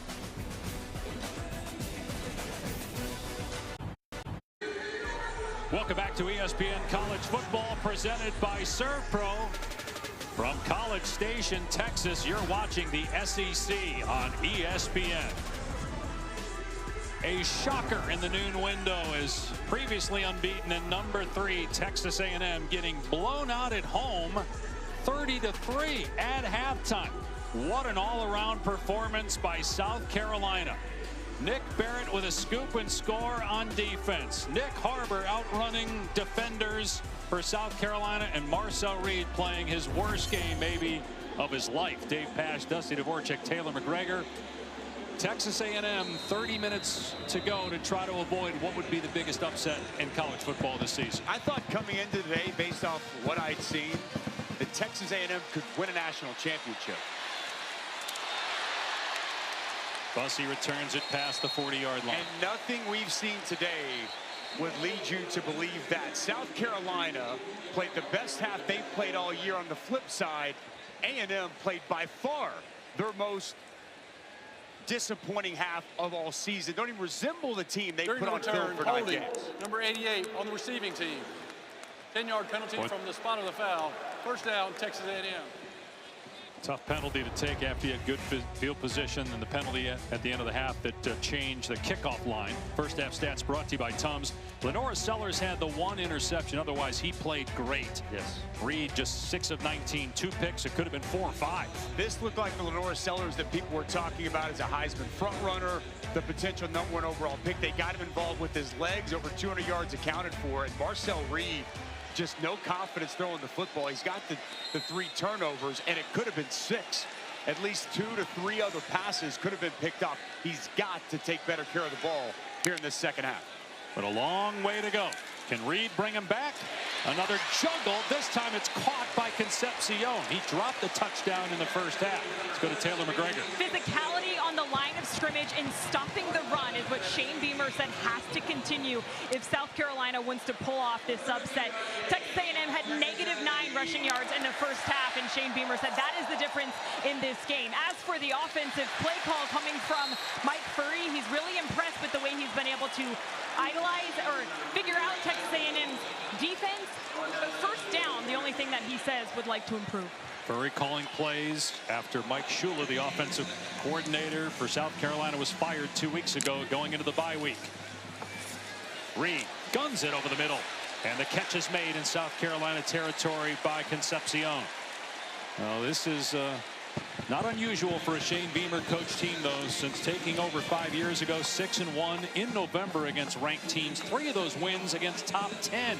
And they got number 3 on the ropes here. He told us it's been an emotional year.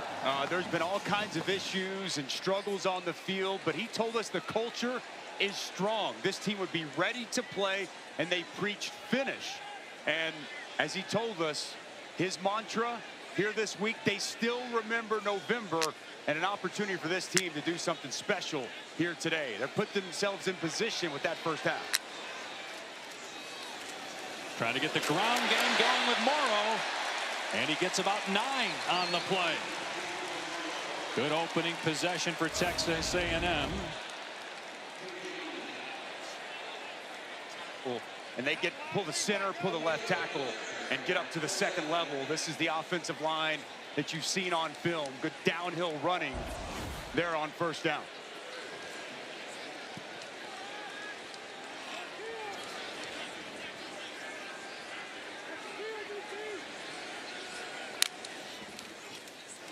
Another run play, and it's a first down. There's a flag down. Owens tackled at the 25, but thrown in the area of offensive holding.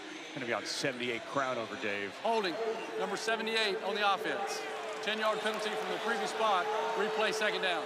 And it's Dylan Stewart over here working on the edge, and he was so impactful in that first half. His length has really given all kinds of issues in that first half.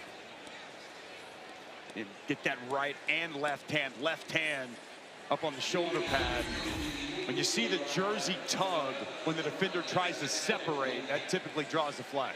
Penalties just killing Texas A&M here early in the third after all the other miscues in the first half.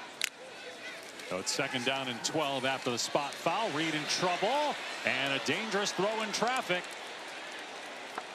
Bethel Roman appeared to be the intended receiver, though Mellon Orstrom was also in the area. Now it's third down and 12, and feels like you're in 4-down territory here early in the third quarter, trailing by 27 in plus territory. A&M has yet to convert on a third down today. 0 for 6 in that first half. And I totally agree with you. This does feel like, oh, it's early. It feels like 4-down territory for this Aggies offense.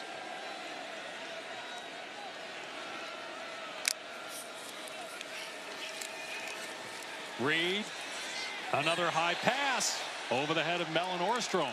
Now it's 4th and 12. I don't know about 4th and 12, Dave. If you had picked up half that, cut it in half, then I see it. But the offense is staying out there. You can, I mean, that just tells you the desperation that Mike Elko already knows this team is in to start this second half. Plus, they haven't been able to stop South Carolina, so even if they punt it, there's no guarantee they're going to not give up more points. Casey Concepcion, go-to player. This type of situations. Trying to keep their unbeaten season alive with a 4th and 12. Reed in trouble, steps up, takes off, has to make the defender miss. He does, and he got the first down. Really the first time we've seen Reed use his legs in a positive way in this game.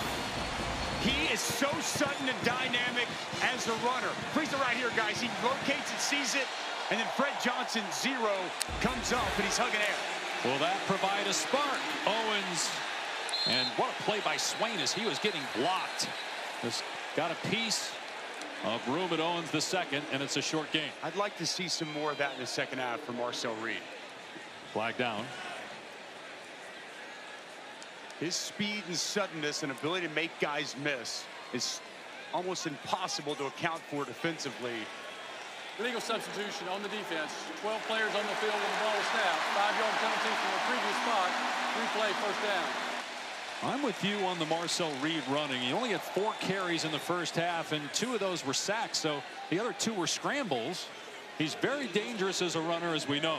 We talked to Clayton White, defensive coordinator for South Carolina. He said that's what scares him the most about Marcel Reed. especially since the throw game hasn't worked for Reed today.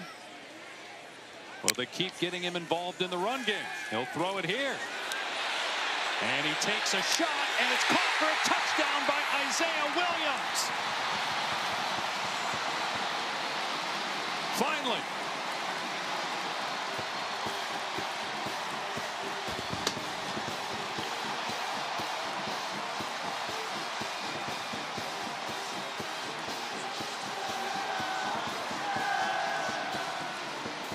And it's a player that hadn't even caught a pass this year, Isaiah Williams, that gets Texas A&M on the board with a touchdown. Marcel Reed, though, kept that drive alive on 4th and 12 with a 16-yard scramble. It's 30-10, South Carolina. Well, I love the play design from Colin Klein. Motion Isaiah Williams over all the way across the formation. You see the safety roll down with him. Now freeze it. This route's going to eat up the safety. Now let's run the wheel over the top. And the corner, Collier, he gets flat-footed. Williams gets past him. And finally, a dime delivered for Marcel Reed. Some momentum out of halftime for the Aggies as they get their first touchdown on the board here today.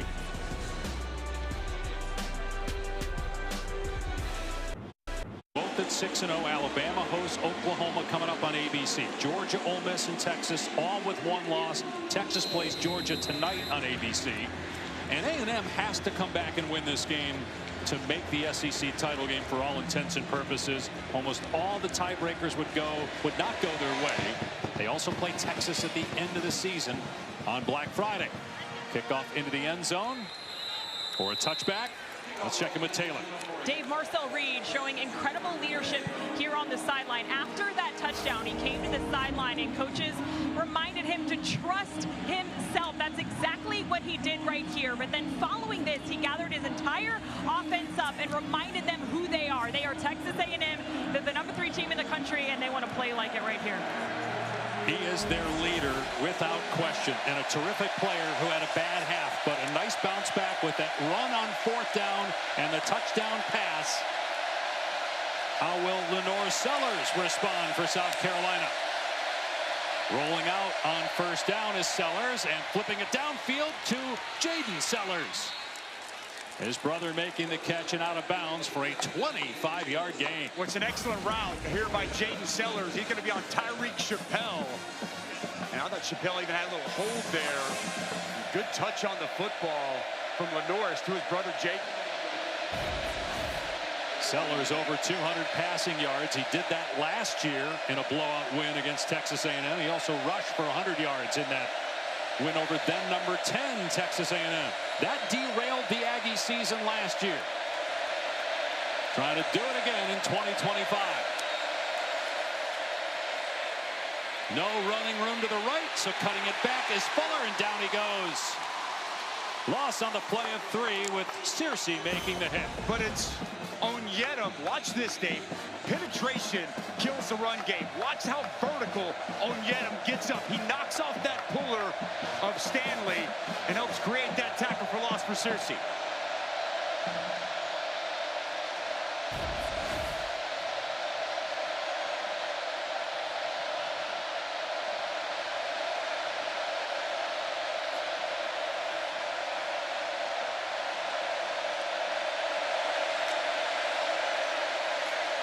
Sellers throws it deep, and it's well overthrown. The only person who had a chance at it is Dalton Brooks. And now it is 3rd down and 13. Well, I can tell you, this defense, they licked their chops for 3rd down. Haven't had the same success today. But you see a platoon change. They're going to dial up pressure. And it's about to get loud here at Kyle Field.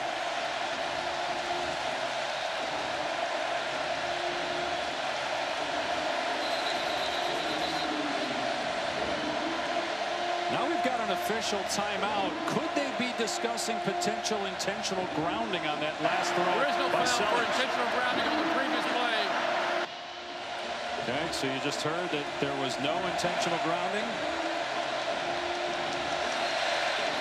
Not showing pressure here. They're sitting back. Cassius Howell, top of your screen.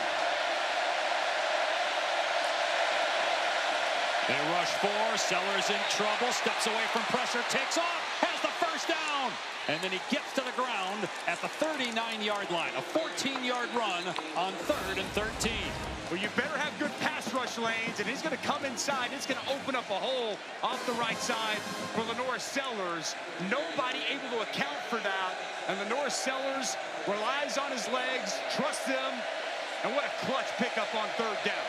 He's played his best game of the season here today on the road. Lenore Sellers, preseason first-team All-SEC. Quick throw to the sideline.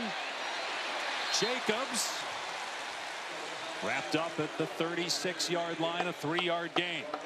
Will Lee on the stop. It's a good job by Will Lee getting Jacobs to the ground. He almost spun out of that attempted tackle. Saw some poor tackling in that first half for Texas A&M.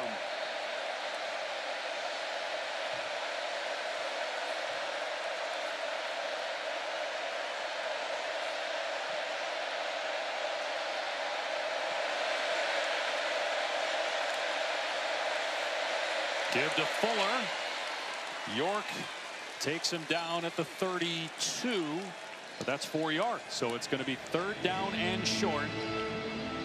Biggest play of the game here for Texas A&M's defense. You're not keeping the ball in the hands of Lenore Sellers. 3rd and short situation. He's been really good, tough to tackle. Having as big an impact as a runner in this game as we've seen potentially all season. I like keeping the football in his hands. Sellers got the first down in that 3rd and 13 a moment ago. They'll hand it off, and short of the line to gain is Matt Fuller. It's going to be 4th and 1. Dalton Brooks on the tackle. A decision to make here for Shane Beamer. Keeping the offense on the field. I like the decision. And I'm keeping it, I'll say it again. I'm keeping it with 16. He's 240 pounds. Tough to tackle. They spread it out on 4th and 1. Play clock inside of 5 seconds, and South Carolina is going to use a timeout. Midway point of the 4th quarter. South Carolina leading by 20, facing a 4th down and 1 when we return to Kyle Field.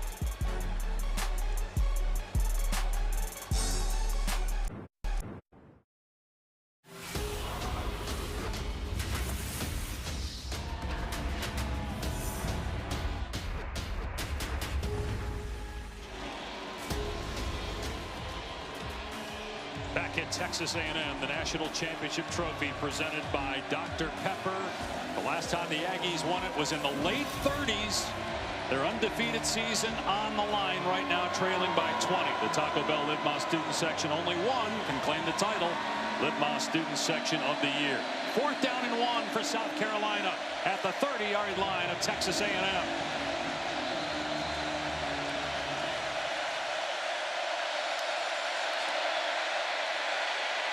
And he landed on a teammate, Matt Fuller did. He lunged forward, but still appears to be short. It's going to be Texas A&M ball. You got it. Well, penetration kills short yardage plays. And it's excellent penetration on the inside by this Aggies front. Watch this right here. It's going to create a pile. Inside, it's going to get low, almost nosedive, creates a pile right there, and there's nowhere to go with the football. Also well done by Damian Sanford. As we see him trying to reach it over, he's on top of a teammate, but he's well short of the first down. What a stop for this Aggies defense. I'm surprised we didn't see on either one of those 2 plays on 3rd or 4th down, they didn't keep the ball in the hands of Lenore Sellers. And now Marcel Reed, confident after that touchdown pass on the last drive, goes back to work. Stepping up in the pocket, and Reed dumping it off to his tight end. Forfeiture able to lower the boom on the defender and pick up 7 yards. Wow. Forfeiture finishes this off at the end, lowering the shoulder and running through. Okoronkwo, well, the momentum has really shifted to the Aggies' day. And now straight ahead, first down run for Reuben Owens. Been a quiet day for Owens, just 9 rushing yards before that play, coming off 2 100-yard games in his last 5. Still plenty of time for Texas A&M, a quarter and a half to go. They trailed 30-3 at halftime. Owens again up the gut. And about 4 yards before he's tackled by Sean Murphy. Really impressed watching him on film. The explosiveness, the power downhill, also natural hands, catches the ball very well. Hasn't had a big impact here today, but what nice runs here early in this second half. A&M trailed by 14 in the first quarter, their largest deficit of the year. They were down 27. They're now down 20. And Reed taken off on second down. Okoronkwo able to catch up to him. And Kilgore dives on as well. But Reed kept the feet moving, got an extra yard, a gain of 5. Third down and 2. Smart play there by Marcel Reed. He's felt pressure, saw a little space open up off the left side. It's a nice pickup to set up third and very manageable. E.J. Smith, he's their short yardage back. I'd expect them to give it to him here. He's converted on some crucial third and fourth down situations this season. 4-down territory for Texas A&M at midfield. Reed to pass instead, pressure off the edge, and another drop. This time it's Bethel Roman. A handful of drops in the first half, including a touchdown drop by Concepcion, and now Bethel Roman puts it on the ground. It would have been a first down. Well, just a shallow crossing route. He's wide open, and if he catches this in stride, Dave, I don't know. He's got a lot of green grass out in front. Instead, a very important fourth down here for Texas A&M. They need to get to the 48 of South Carolina. Reed to pass. And he's got a man. Bussey made the catch. He secures it as he goes to the ground. They pick up 4th and 2. A gain of 11 for Terry Bussey. Well, bunch set on the near side. Watch Bussey. He's going to start in, and he's going to work over the top. And he's going to find open space. I like the patience here by Marcel Reed. Allow that to clear the linebackers, come open, and find his open target. He has as many completions this quarter as he had the entire first half, Marcel Reed.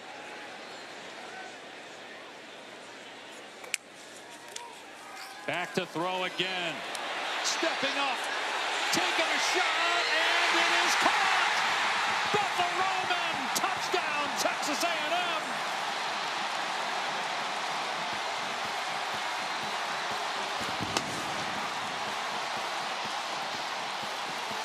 What a bounce back by Marcel Reed. The Heisman candidate coming alive at home in the second half.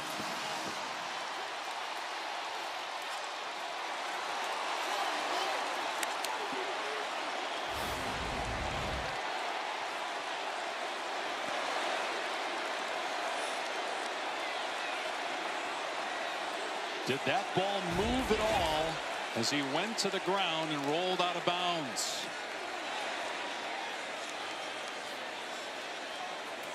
They're not going to look at it any further.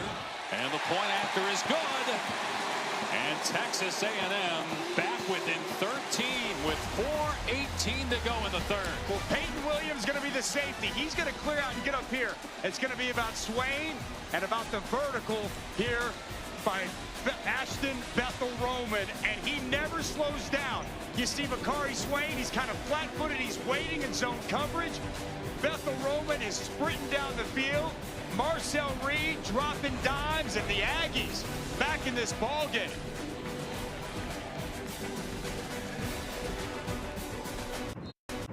Drive game of the week. It was 30-3 South Carolina over undefeated and number 3 Texas A&M. On the day, there were reports that Mike Elko's getting this huge extension to stay, but A&M comes back scoring touchdowns on their first 2 drives.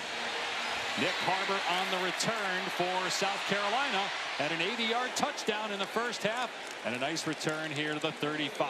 Matt Berry in the studio.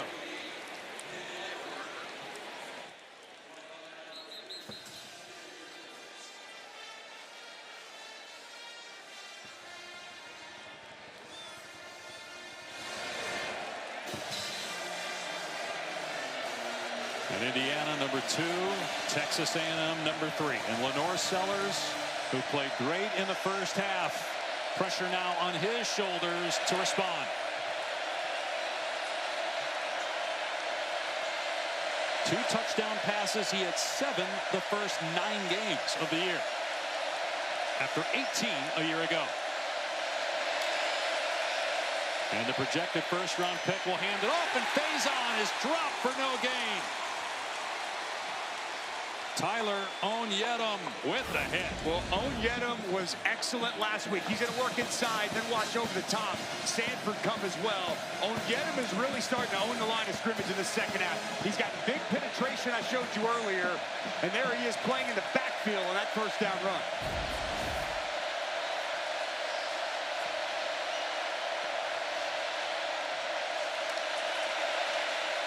Sellers. Catch is made, but not much. Jacobs tackled by Ricks. Going to be 3rd down and about 6.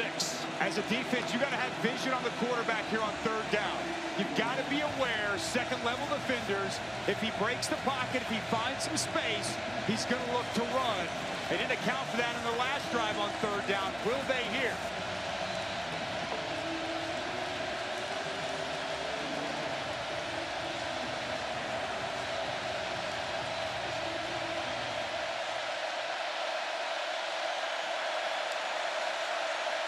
Pressure coming, Sellers rolling out, sideline pass, incomplete.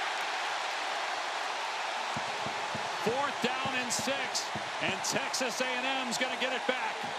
Nick Harbor, the intended receiver, shaken up over on the South Carolina bench.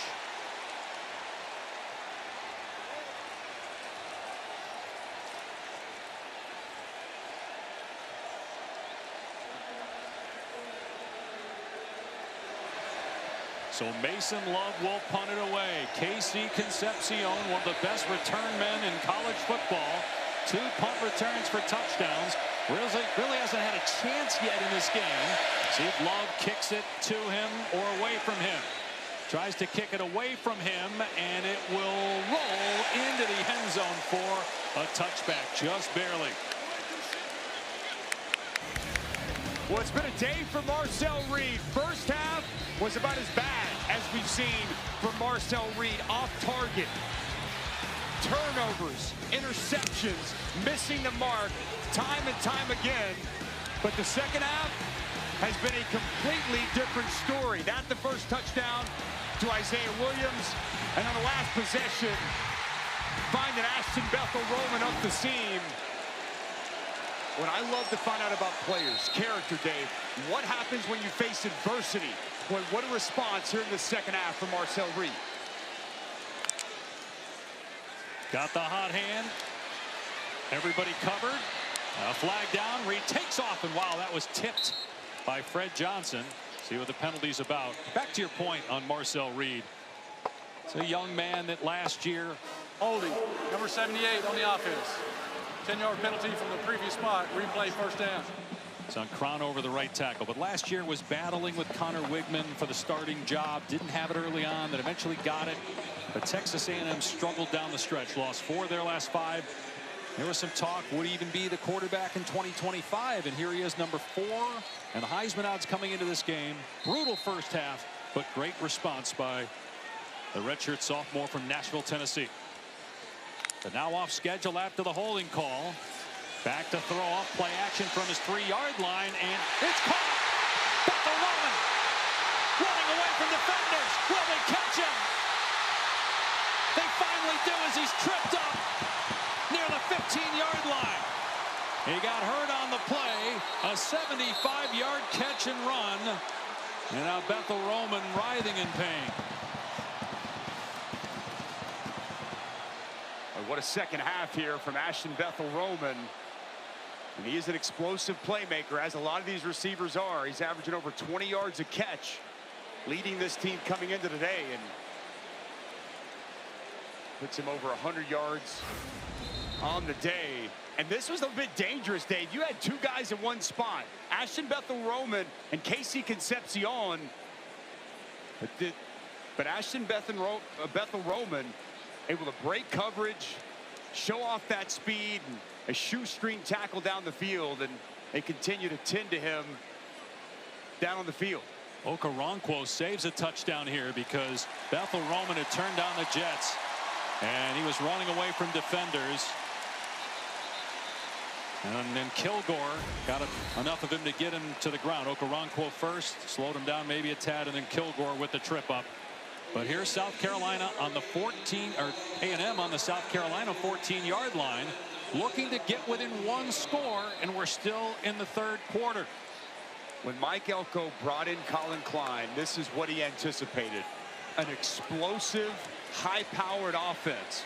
They added Mario Craver. They added Casey Concepcion. You're seeing Ashton Bethel-Roman, Terry Bussey. They've got a lot of speed, and one of the most explosive offenses in the SEC is woken up here in the second half. They go empty set here for Marcel Reed. 8 of 11, 2 touchdowns in the second half. He'll step back, he'll fire, it's caught, it's a touchdown! Forfeiture makes it a one-score game.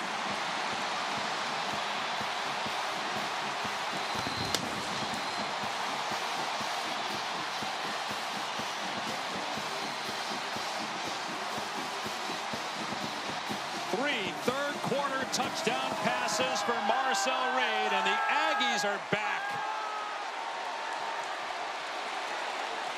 An embarrassing first half, down 30-3 at home. 20 unanswered points in 13 minutes, and looking to add one more. It is 30-24 with a ton of time left. What a third quarter coming out of the half from Texas A&M and Marcel Reed. Now it's the tight end, Nate Borkature. You're going to see him just run right up the seam here. I want you to pay attention to the linebacker, 17, Justin Okoronkwo. When Reed kind of head fakes in, he freezes that backer. Nobody gets over the top.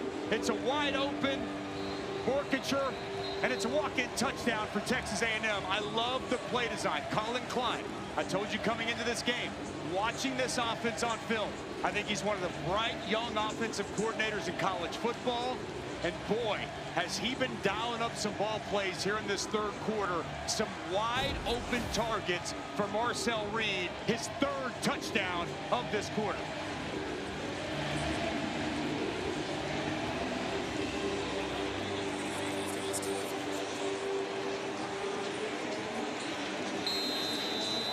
A&M trying to get to 10-0 would be their first 10-win season since 2012, and Johnny Manziel won the Heisman. The number 3 unbeaten Aggies, one of 3 teams undefeated left, along with Indiana and Ohio State. Almost certainly have to win today and beat Texas to make it to their first ever SEC championship game. And now the pressure on Lenore Sellers again, with this place rocking, and Texas A&M back within a score. There's a lot of great venues in college football. This is right there at the very top. And nobody left at halftime. Down 27. Every seat accounted for. And this place is on fire with the way the Aggies have responded here in this third quarter.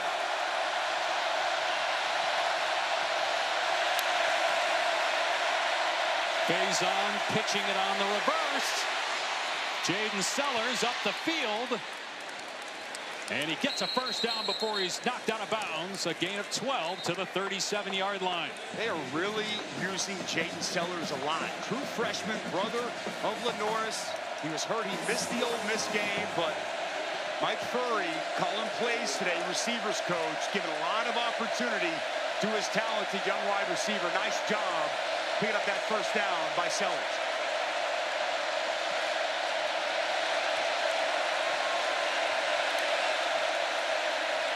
Handoff, Faison in trouble in the backfield, and down he goes for a loss.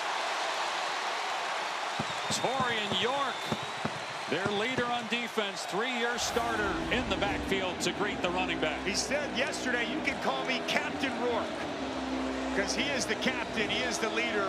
Really nice job diagnosing that play, getting downhill. Loss of 1, 2nd down and 11, final minute of the 3rd quarter.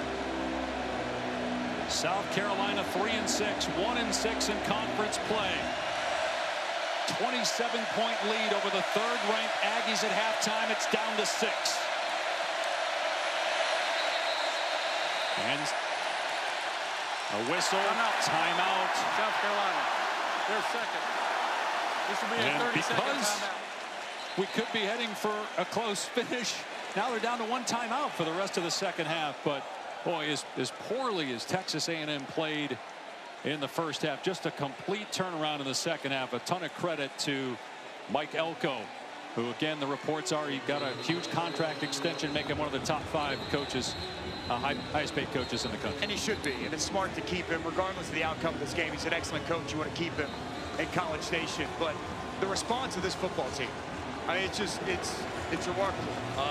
And this is the team I told you I thought could win a national championship. This team that we're seeing in the 3rd quarter, both sides of the football. I don't know what that was in the 1st half, but to be able to overcome that, put it to the side, and for Mike Elko to keep this team focused, engaged, and respond here in the 2nd half the way that they have, incredibly impressive to this point.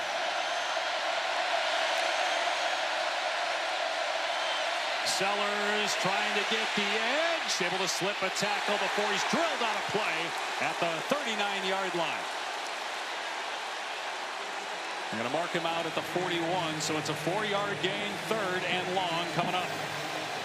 Allen Ratcliffe made the play defensively for Texas A&M. Nice job stringing that out and forcing him out of bounds. I mentioned it earlier. Okay, you got to be cognizant. Eyeballs on the quarterback. Probably not. You wouldn't expect as much of a blitz situation as you would zone coverage, and keeping eyes on number 16. They do have to snap the football here before the end of the quarter. Blitz coming, it's picked up, the pass the way off target. Jacobs was open underneath, but that was airmailed by Sellers, and now South Carolina will punt it back to Texas A&M. Well, they do dial up the blitz, and watch where they bring Cassius Howe from this time. He's going to be standing right here, and he's going to come right down Main Street, right up the middle. Some space opens up. He feels that pressure in his face, and we've seen him today be locked in, hitting on a lot of throws, and a bad miss there on 3rd down for a wide open Vandravius Jacobs. Mason Love has been kicking it away from Concepcion because of those 2 returns for touchdowns this season.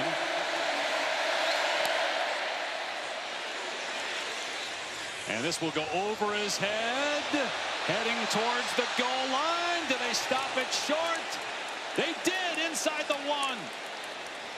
Gerald Kilgore down there for the Gamecocks. And that's how the 3rd quarter comes to an end after a 58-yard punt. Texas A&M will be 99 yards away from trying to take the lead. Backed up inside their 1 when the 4th begins in College Station.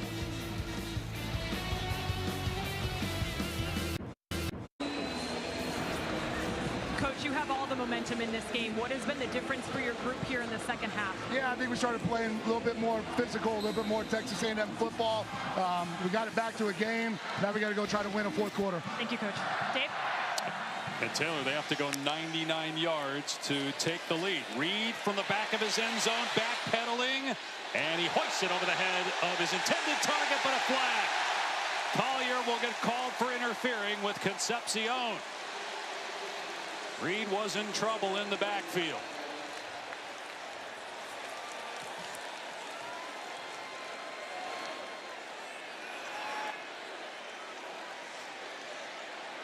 Pass interference on the defense, number 8. Ball be placed at the spot of the foul, automatic 1st down. Boy, just an incredibly punitive interference call here for South Carolina. Judge Collier working on Concepcion. He converts that little hitch and tries to get up the field. A lot of contact. I didn't see anything egregious there, Dave. I'm with you. Didn't love the call there. Reed, quick throw. Concepcion out in space.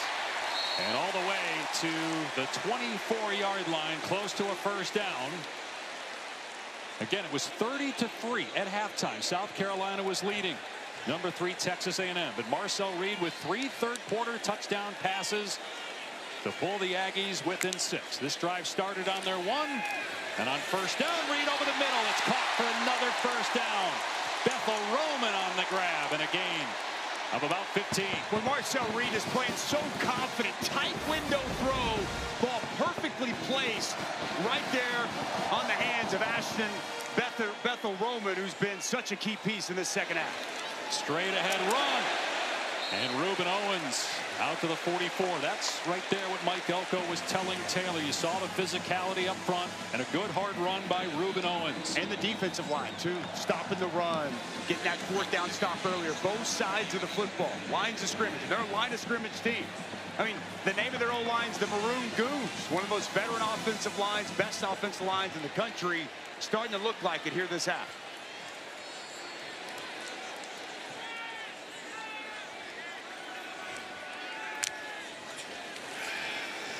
Reed from the pocket, delivers a strike.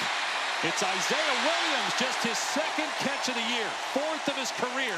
His first catch of the season was the first touchdown of the game for Texas A&M, and he just went for 15 more yards there, putting the ball in South Carolina territory. Similar to the touchdown, using him in motion, and South Carolina defensively unable to identify him wide open over the middle for that big gain.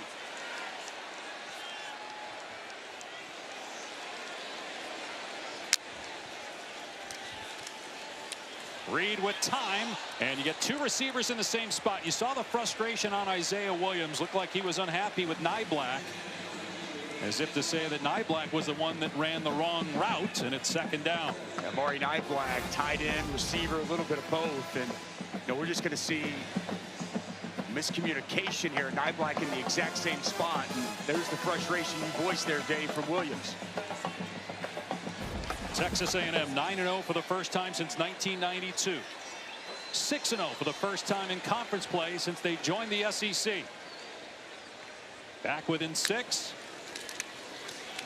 And on 2nd down, downhill Owens brought down after a 6-yard gain at the 35-yard line. Owens shaken up though. We saw Bethel Roman back on the field after he got injured in the 3rd, but now Owens, who's such a key piece for A&M, especially with Le'Veon Moss out after Moss was injured against Florida. So we'll step away for the injury timeout. 3rd and 4 when we come back. Again from Texas A&M. Home of the 12th man. The Aggies were down by 27 at halftime. They outscore South Carolina 21-0 in the 3rd. And now they face a 3rd and 4 at the 35 of South Carolina. They have not converted on 3rd down today, although they are 2 for 2 on 4th down. And it could be in 4-down territory. 2.5 gone by here in the 4th. Empty set for Marcel Reed. Reed running it himself, got the first down inside the 30, down to the 27 before he's wrapped up by Sean Murphy. Put it in the hands of your quarterback. I love this play design. Watch right here. Big guys off the left side. It's 71 Basantis. It's Trey Zune opening up some space, and Marcel Reed putting his foot in the ground, getting north and south, and picking up a first down. First 3rd down conversion of the day for the Aggies. A&M had a come-from-behind win at Notre Dame early in the season, trying to do it at home. Morrow, the true freshman, maybe 2 down to the 25, tackled by Goodwine. They like this true freshman a lot. Talking with Colin Klein, he said that he's an absolute stud. Love what he brings to the table. 5'9", 205 out of Memphis, and they may have to lean on him until we figure out exactly the availability of Reuben Owens the remainder of this 4th quarter.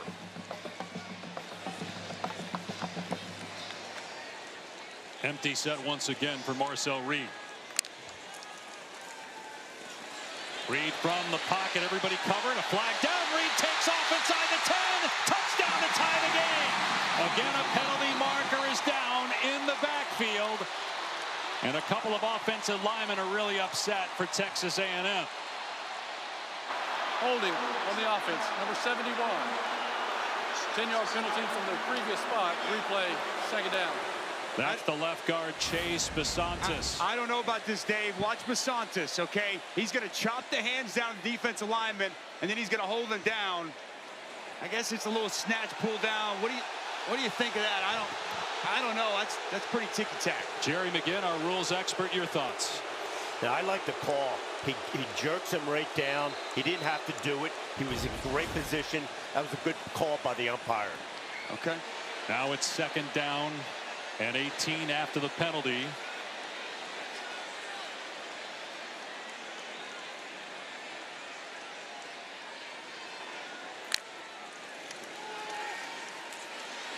Reed hoists it deep.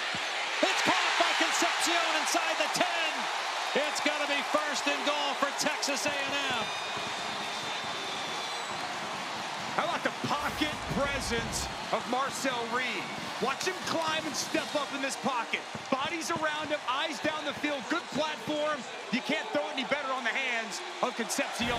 This drive started on the A&M 1. They're now inside the 5. Smith, the ball carrier. He's into the end zone for the touchdown, and the game is tied. A&M can take the lead with the extra point.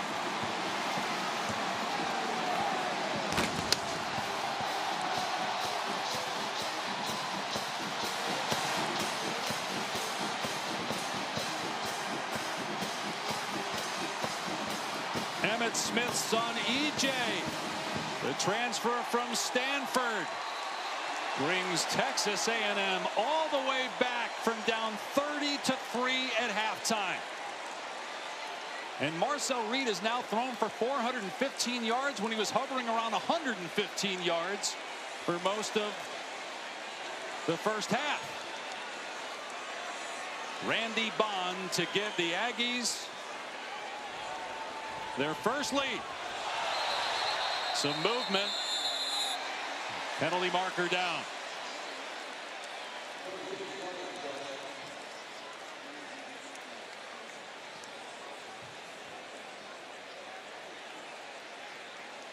Offside on the defense. Number 90 jumped in the neutral zone, causing the offense to react.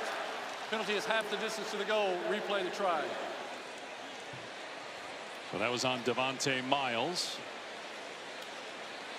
Texas A&M, number 3 in the country, 9-0 on the season.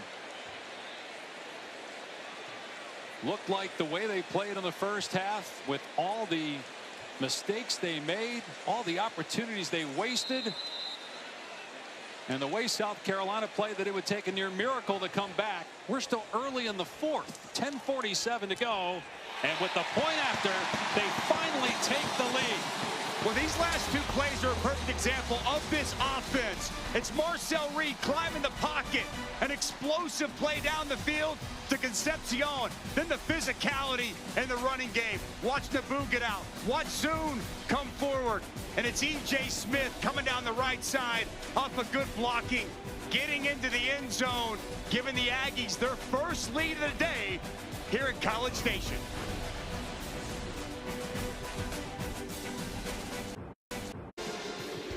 Coming back from 30-3 at halftime.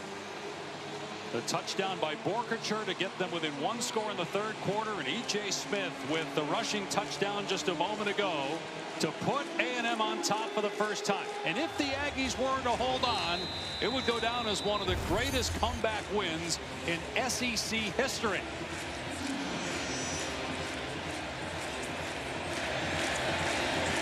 Nick Harbor is deep. Touchback. It'll come out to the 25. You go back to 2004, the last 21 years, teams are 0-286 in the SEC when they trail by 27 or more. And here is Mike Elko's team with the lead, but a lot of time left, 10:47 to go. See a lot of graphics out there. That is a wow graphic. The fact that the Aggies have put themselves in position to win this game. What a turnaround here in this second half. What does Lenore Sellers have in store? Can he match Marcel Reed? He'll hand it off to Jaden Sellers, and he's ankle tackled by York after a short gain. York has really come on defensively here in the second half, and might be shaken up here for the Aggies. He's not going to lie you a size. He's 5'10", 225. But, man, he is so smart, understands where everything fits, always in the right position, and a sure tackler.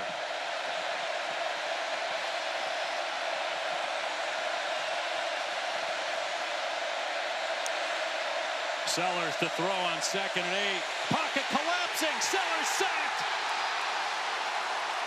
Dayon Hayes with the takedown for a loss of 7. Well, coming into this game, few can get after the quarterback as well as this team. Watch him win on the outside. Just going to be a simple rip.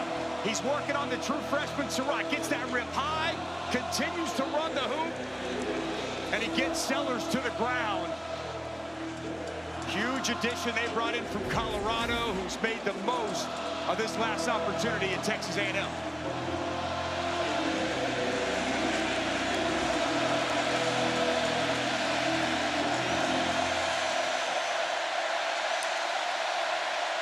Blitz coming. Sellers gets away from the defender, takes off, and sacked again. Back inside the 15 by Lee. 4th down.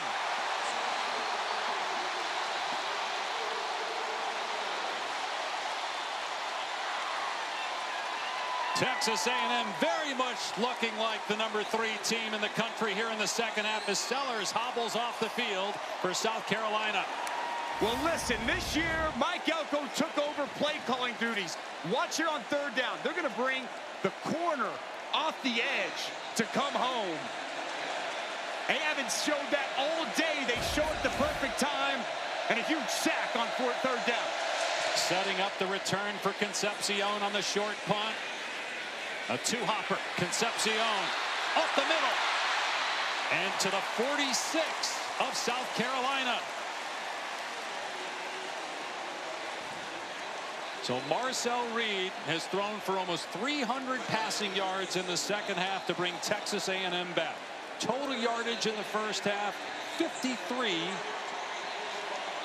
Or in the second half, rather, for South Carolina to 336 for Texas A&M. Man, unbelievable turnaround in this football game.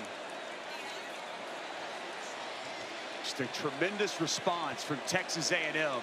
The South Carolina defense in the first half, they had all the answers. Can they get a stop? They need to step up and find a way to make a play the way they did in that first half. E.J. Smith, who just scored the go-ahead touchdown, looking for some room off the left side. And he breaks a tackle and gets a first down before he's knocked out at the 30. A gain of 15 on the play. Well, Papa's got to be proud watching this.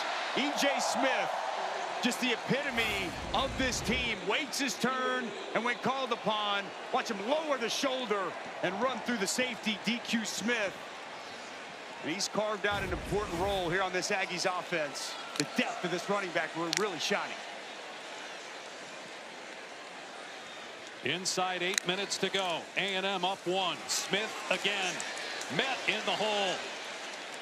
And down after a gain of 1. This response by Texas A&M is what championship caliber teams do. And maybe this is more than what championship teams do coming back from 27 at halftime. It's interesting because, you know, and again, there's a long way to go, but this response, and we'll see how this final 7:30 plays out, but this is exactly what you want to see from a team that's in the conversation to be one of the best teams in the country. Again, basically have to win out to make the SEC title game a place they've never been since joining the league. Reed to the air on 2nd and long. Over the middle to Concepcion. And down to the 15-yard line. Another Texas A&M first down. Kilgore on the tackle downfield. Well, Concepcion does such a good job creating space, getting open, little shake route, had some cushion, and an easy find for Marcel Reed over the middle of the field. the stark contrast in just the team itself, but Marcel Reed, Dave, he had no confidence throwing the football. Everything was off, and boy, has had few misses, if any, here in the second half. His play is a complete and total opposite. Smith gets the carry, wrapped up at the line of scrimmage by Pikes. Even if Texas A&M gets into the end zone and kicks the extra point, South Carolina would be down just one score. The Gamecocks hoping to hold the Aggies to a field goal here, nearing 6 minutes to play. And it's interesting because one of the problems for South Carolina this season has been finishing. They've been in position a lot of fourth quarters to finish games and get wins. They couldn't. A&M's been the exact opposite. That was their mantra all year. They didn't finish the end of last season. They finished fourth quarters, and it's put them in this position that they're in right now. Pass play. Reed setting up, and he finds Williams. Brought down short of the first down by Kilgore. It'll be 3rd and 2. Boy, Isaiah Williams, guy that didn't have a catch all year, but he got him started here in the 3rd, and he's trying to finish it here in the 4th. And Mario Craver was questionable this week, and he started the game, but we haven't seen much of him. And in his absence, it's been Isaiah Williams, it's been Ashton Bethel-Roman, other guys stepping up since Mario Craver, such a key piece of this passing attack, has been out the majority of this game. They've only converted on 3rd down once, and that was on the last possession. It is 3rd and 3 at the 7-yard line of South Carolina. Orchard in as a fullback. Reed on the rollout, pressure in his face, and it is caught by Smith right at the line to gain the 5-yard line. It is a first down. 1st and goal for the Aggies. Well, how about the concentration from E.J. Smith? This is a tough catch, working against his body, goes up, has to pluck that ball with his hands. Take a look at this spot, Dave. The previous play was under video review. The ruling on the field was the player made the line of game. It was really close. Keep in mind, South Carolina only the 1 timeout. They will get the official timeout at 2 minutes, but Shane Beamer had to burn 2 timeouts early in this second half.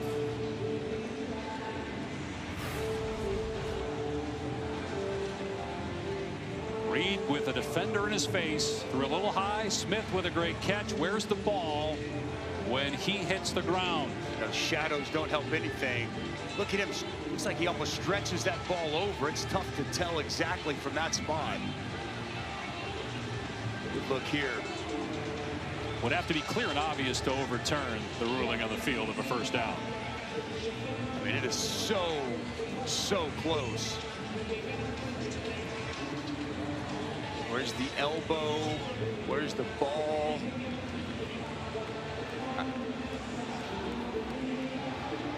Again, if it's not clear and obvious, you'd expect the call in the field to be upheld. Jerry McGinn, I know our rules expert, sitting at home watching on the edge of his seat. What do you see, Jerry? Dusty, I see the same thing. There's no telling exactly where the ball is coming down. The ruling of the field is a first down, so they're going to have to stay with it. After video review, the ruling on the field is upheld. First down. So 1st and goal on the South Carolina 5 with 4:43 to go. 28 unanswered second half points by the number 3 team in the country. Trying to keep SEC title hopes alive.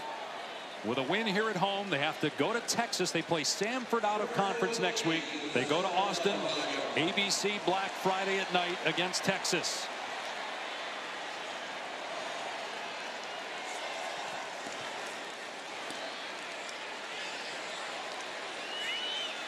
They don't expect them to lean on this offensive line. They found a little something, getting some good push.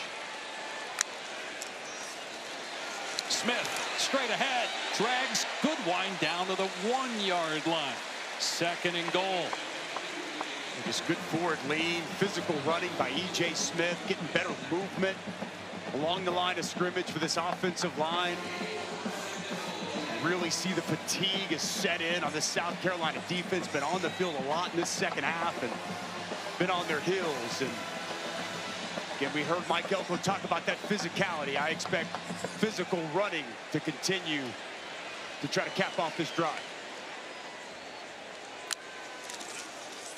Smith, and he did not get it down at the 1-yard line. Umazulu in there with Okoronkwo. Again, South Carolina's got some dudes on that defensive line. Can they step up again here on 3rd down and maybe have to do it on 4th down? See Shane Beamer there trying to will that defense to find a way to bow that neck and come up with a stop. 3.5 remaining. A&M by 1. 3rd and goal from the 1. They extra offensive lineman in the game here on the left side.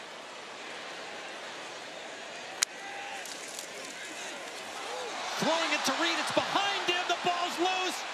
And it's recovered by South Carolina. Inbounds by Fred Johnson. They run a trick play with the true freshman Morrow on the direct snap. He tries to throw it to the quarterback Reed. And they turn the ball over. A very questionable call on 3rd and goal from the 1. Don't like the call whatsoever. Brian Thomas gets so much penetration.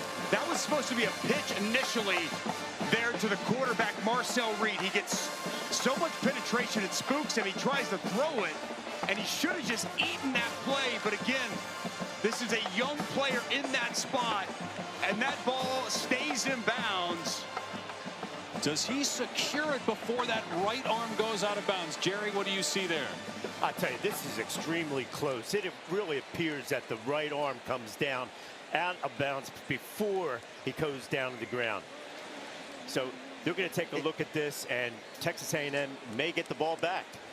I don't, man, it looks like he secures possession to me before that right elbow comes down. And remember, on the field of play, it's a fumble recovery by South Carolina. It looks to me, Jerry, the knee's down, the ball is secured, and that wrist, that elbow, hasn't contacted out of bounds just yet. So we go to break with South Carolina back on offense, trailing by 1 with 3:10 to go.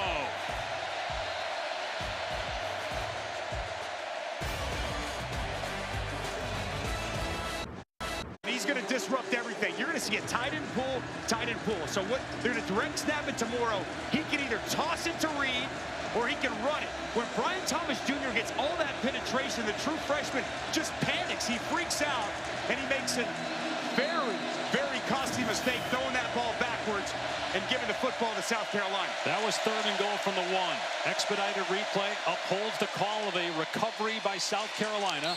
And now the catch made by Sellers and a gain of about 3. The man that threw it to him, Lenoris Sellers, a guy that many thought would be a Heisman Trophy candidate, still projected to be a 1st-round draft pick. It's time to show it. His team down 1. He had a great first half.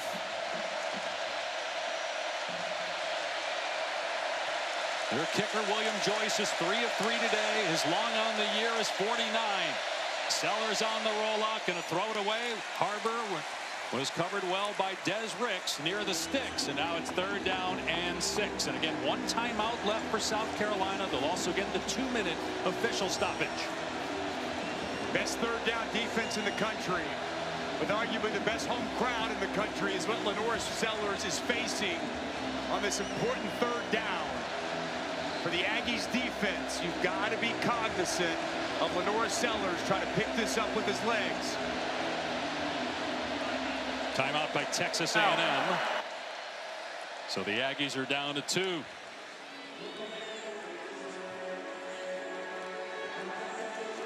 Take a look at today's More Than a Home team, brought to you by Cracker Barrel. Marcel Reed, just a fantastic second half to bring his team back from a 27-point halftime deficit. He had some bad interceptions. 2 of them could have been 4 or 5 in the first half. I've been doing this 10 years. You've been doing it twice as long as me. I don't think I can remember a player and a team flipping the script the way we've seen from Texas A&M and Marcel Reed. He's been confident. He's been accurate. He's made plays with his legs, his arm, the leadership over on the sideline. That's the young man we sat down with yesterday, with confidence, with charisma, with a presence about him. He's out of presence here in this second half.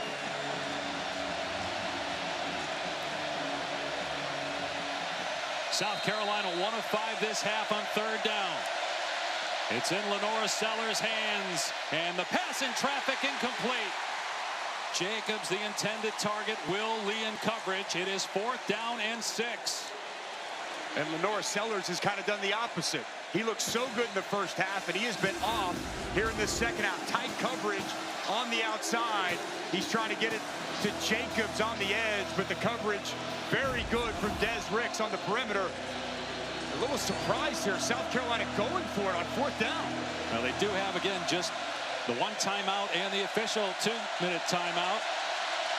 They go for it on 4th and 6. Sellers, long throw. Harbor caught it, and he's in bounds. A 1st down at the 31-yard line. A gain of 19, and Deion Hayes was right in the face of Sellers as he threw that ball. What do you do when you got to have it? You make big-time plays. How about Nick Harbor, the former track star? Go up, high point this football. He's not a natural catcher of the ball. Fights through contact to convert a massive 4th down and keep this drive alive. He is injured on the A&M sideline. He was hurt earlier this quarter on the other sideline. But Harbor just kept this game alive, and Lenora Sellers, that was a long throw that he put up there for the 6-foot 5-inch target to make the grab. 2:26 left. 1st and 10 for South Carolina at its 31. While we have a moment, I want to go back to what Colin Klein must have been thinking on 3rd down and goal from the 1 with a trick play with a true freshman. Again, my gut is he had the option. He could either toss it to Marcel Reed or he could just run it. He had 2 tight ends coming across, and you put a freshman in that spot and he shrunk. He just, give Brian Thomas Jr. all the credit. He got vertical, he got in his face. You got to make a decision right now in real time that you've never been in that spot before. And the true freshman made a mistake. There's no other way to look at it. I am surprised, though, that he even put him in that position. Especially with the way Marcel Reed has played this half. Yeah. And E.J. Smith has been kind of your hammer, your short yardage guy. He's been running the football well. And now South Carolina is about 40 yards or so away from a chance at a field goal. And plenty of time, 2:26. I also want to just say, I don't want to just move over. To go for it on 4th and 6 there, that's a big decision by Shane Beamer. He could have punted the ball that 1 time out in the 2-minute, and if they get a stop, they get the ball back, because essentially you go for it from right there backed up and you don't get it, you're conceding at minimum some points. So right, but then maybe they get a field goal from Shane Beamer, and then you could still go down the field and win with a touchdown. This way you can win with a field goal, or at least take the lead, depending on how much time is left. Sellers from the pocket setting up a screen. Howell. And he's close to a 1st down. They'll mark him down at the 40, a yard short. Chappelle with the stop. You may let this get to the 2-minute, Dave. And they will. On the other side of the 2-minute, 1 timeout left for South Carolina. Number 3, A&M. Came back from down 30-3 at halftime. They have a 1-point lead, but Carolina's got the ball. And have its greatest come-from-behind win in school history. Down 30-3 at halftime. Now leading by 1 thanks to 28 unanswered points. But South Carolina with 1 timeout, 2 minutes to go. Clock will stop on 1st downs. 2nd and 1 for the Gamecocks. About 30 yards away from a field goal try. Sellers in trouble and sacked back inside the 30-yard line by Dalton Brooks. A loss of about 10, 3rd and long. Mike Elko dialing it up. He's going to sneak in, and he's going to get home with this pressure. I love the timing of this blitz. He makes that inside move on the right guard and gets Sellers to the ground. Huge sack for Dalton Brooks. That's been a problem all year for Lenora Sellers, taking sacks. Nobody's been sacked more in the country than him. And he lost 11 yards. It's now 3rd down and 12. Back at the 29, they have to burn their final timeout. It was so tough. You do not want to take a sack in that spot if you're Lenora Sellers. To your point, Dave, it has been an issue. Some of its offensive line struggles. Look, the right guard, Javon Ball, was not great there, allowing Brooks to get underneath, but you got to understand the situation if you're Lenore Sellers and find a way to get rid of that football, get outside the pocket, not take that sack. Mike Elko's getting into his bag, dialing up blitzes. We see the corner blitz, that safety blitz. You just saw Nick Harbor on the sideline. He's going to the locker room banged up, so he's not out there right now. That big body receiver with track speed. Sellers in trouble again. And down he goes. Back at the 25, another sack. A loss of 4. It's going to be 4th down and 16. Cassius Howe, the SEC sack leader. He's been waiting all game. Pin his ears back, let loose, and get home for the biggest sack of his season.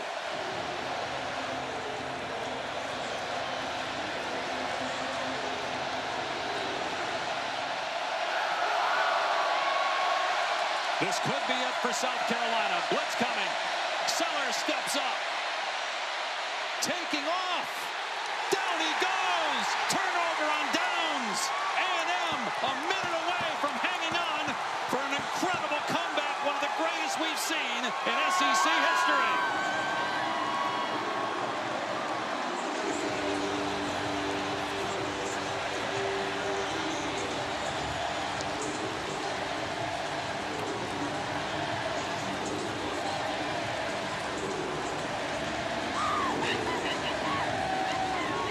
Nobody's going to be open down the field.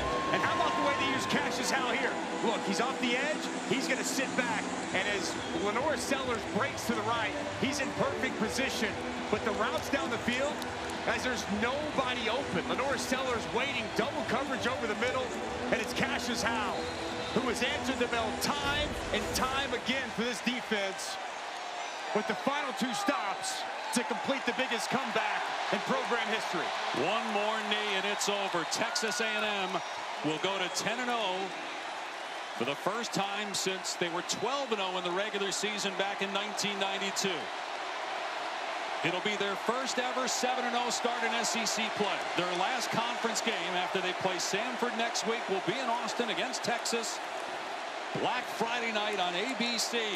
They'll probably need to win that game to get into the SEC championship game, which would be their first ever. Texas A&M completes the greatest comeback in school history. Trailing at halftime 30-3, they storm back, score the final 28 points, and knock off South Carolina.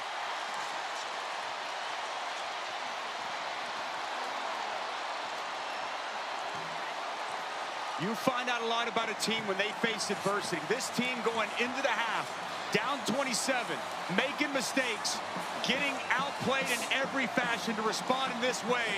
This is the mark of a championship caliber football team. Our college football headlines presented by Twisted Tea.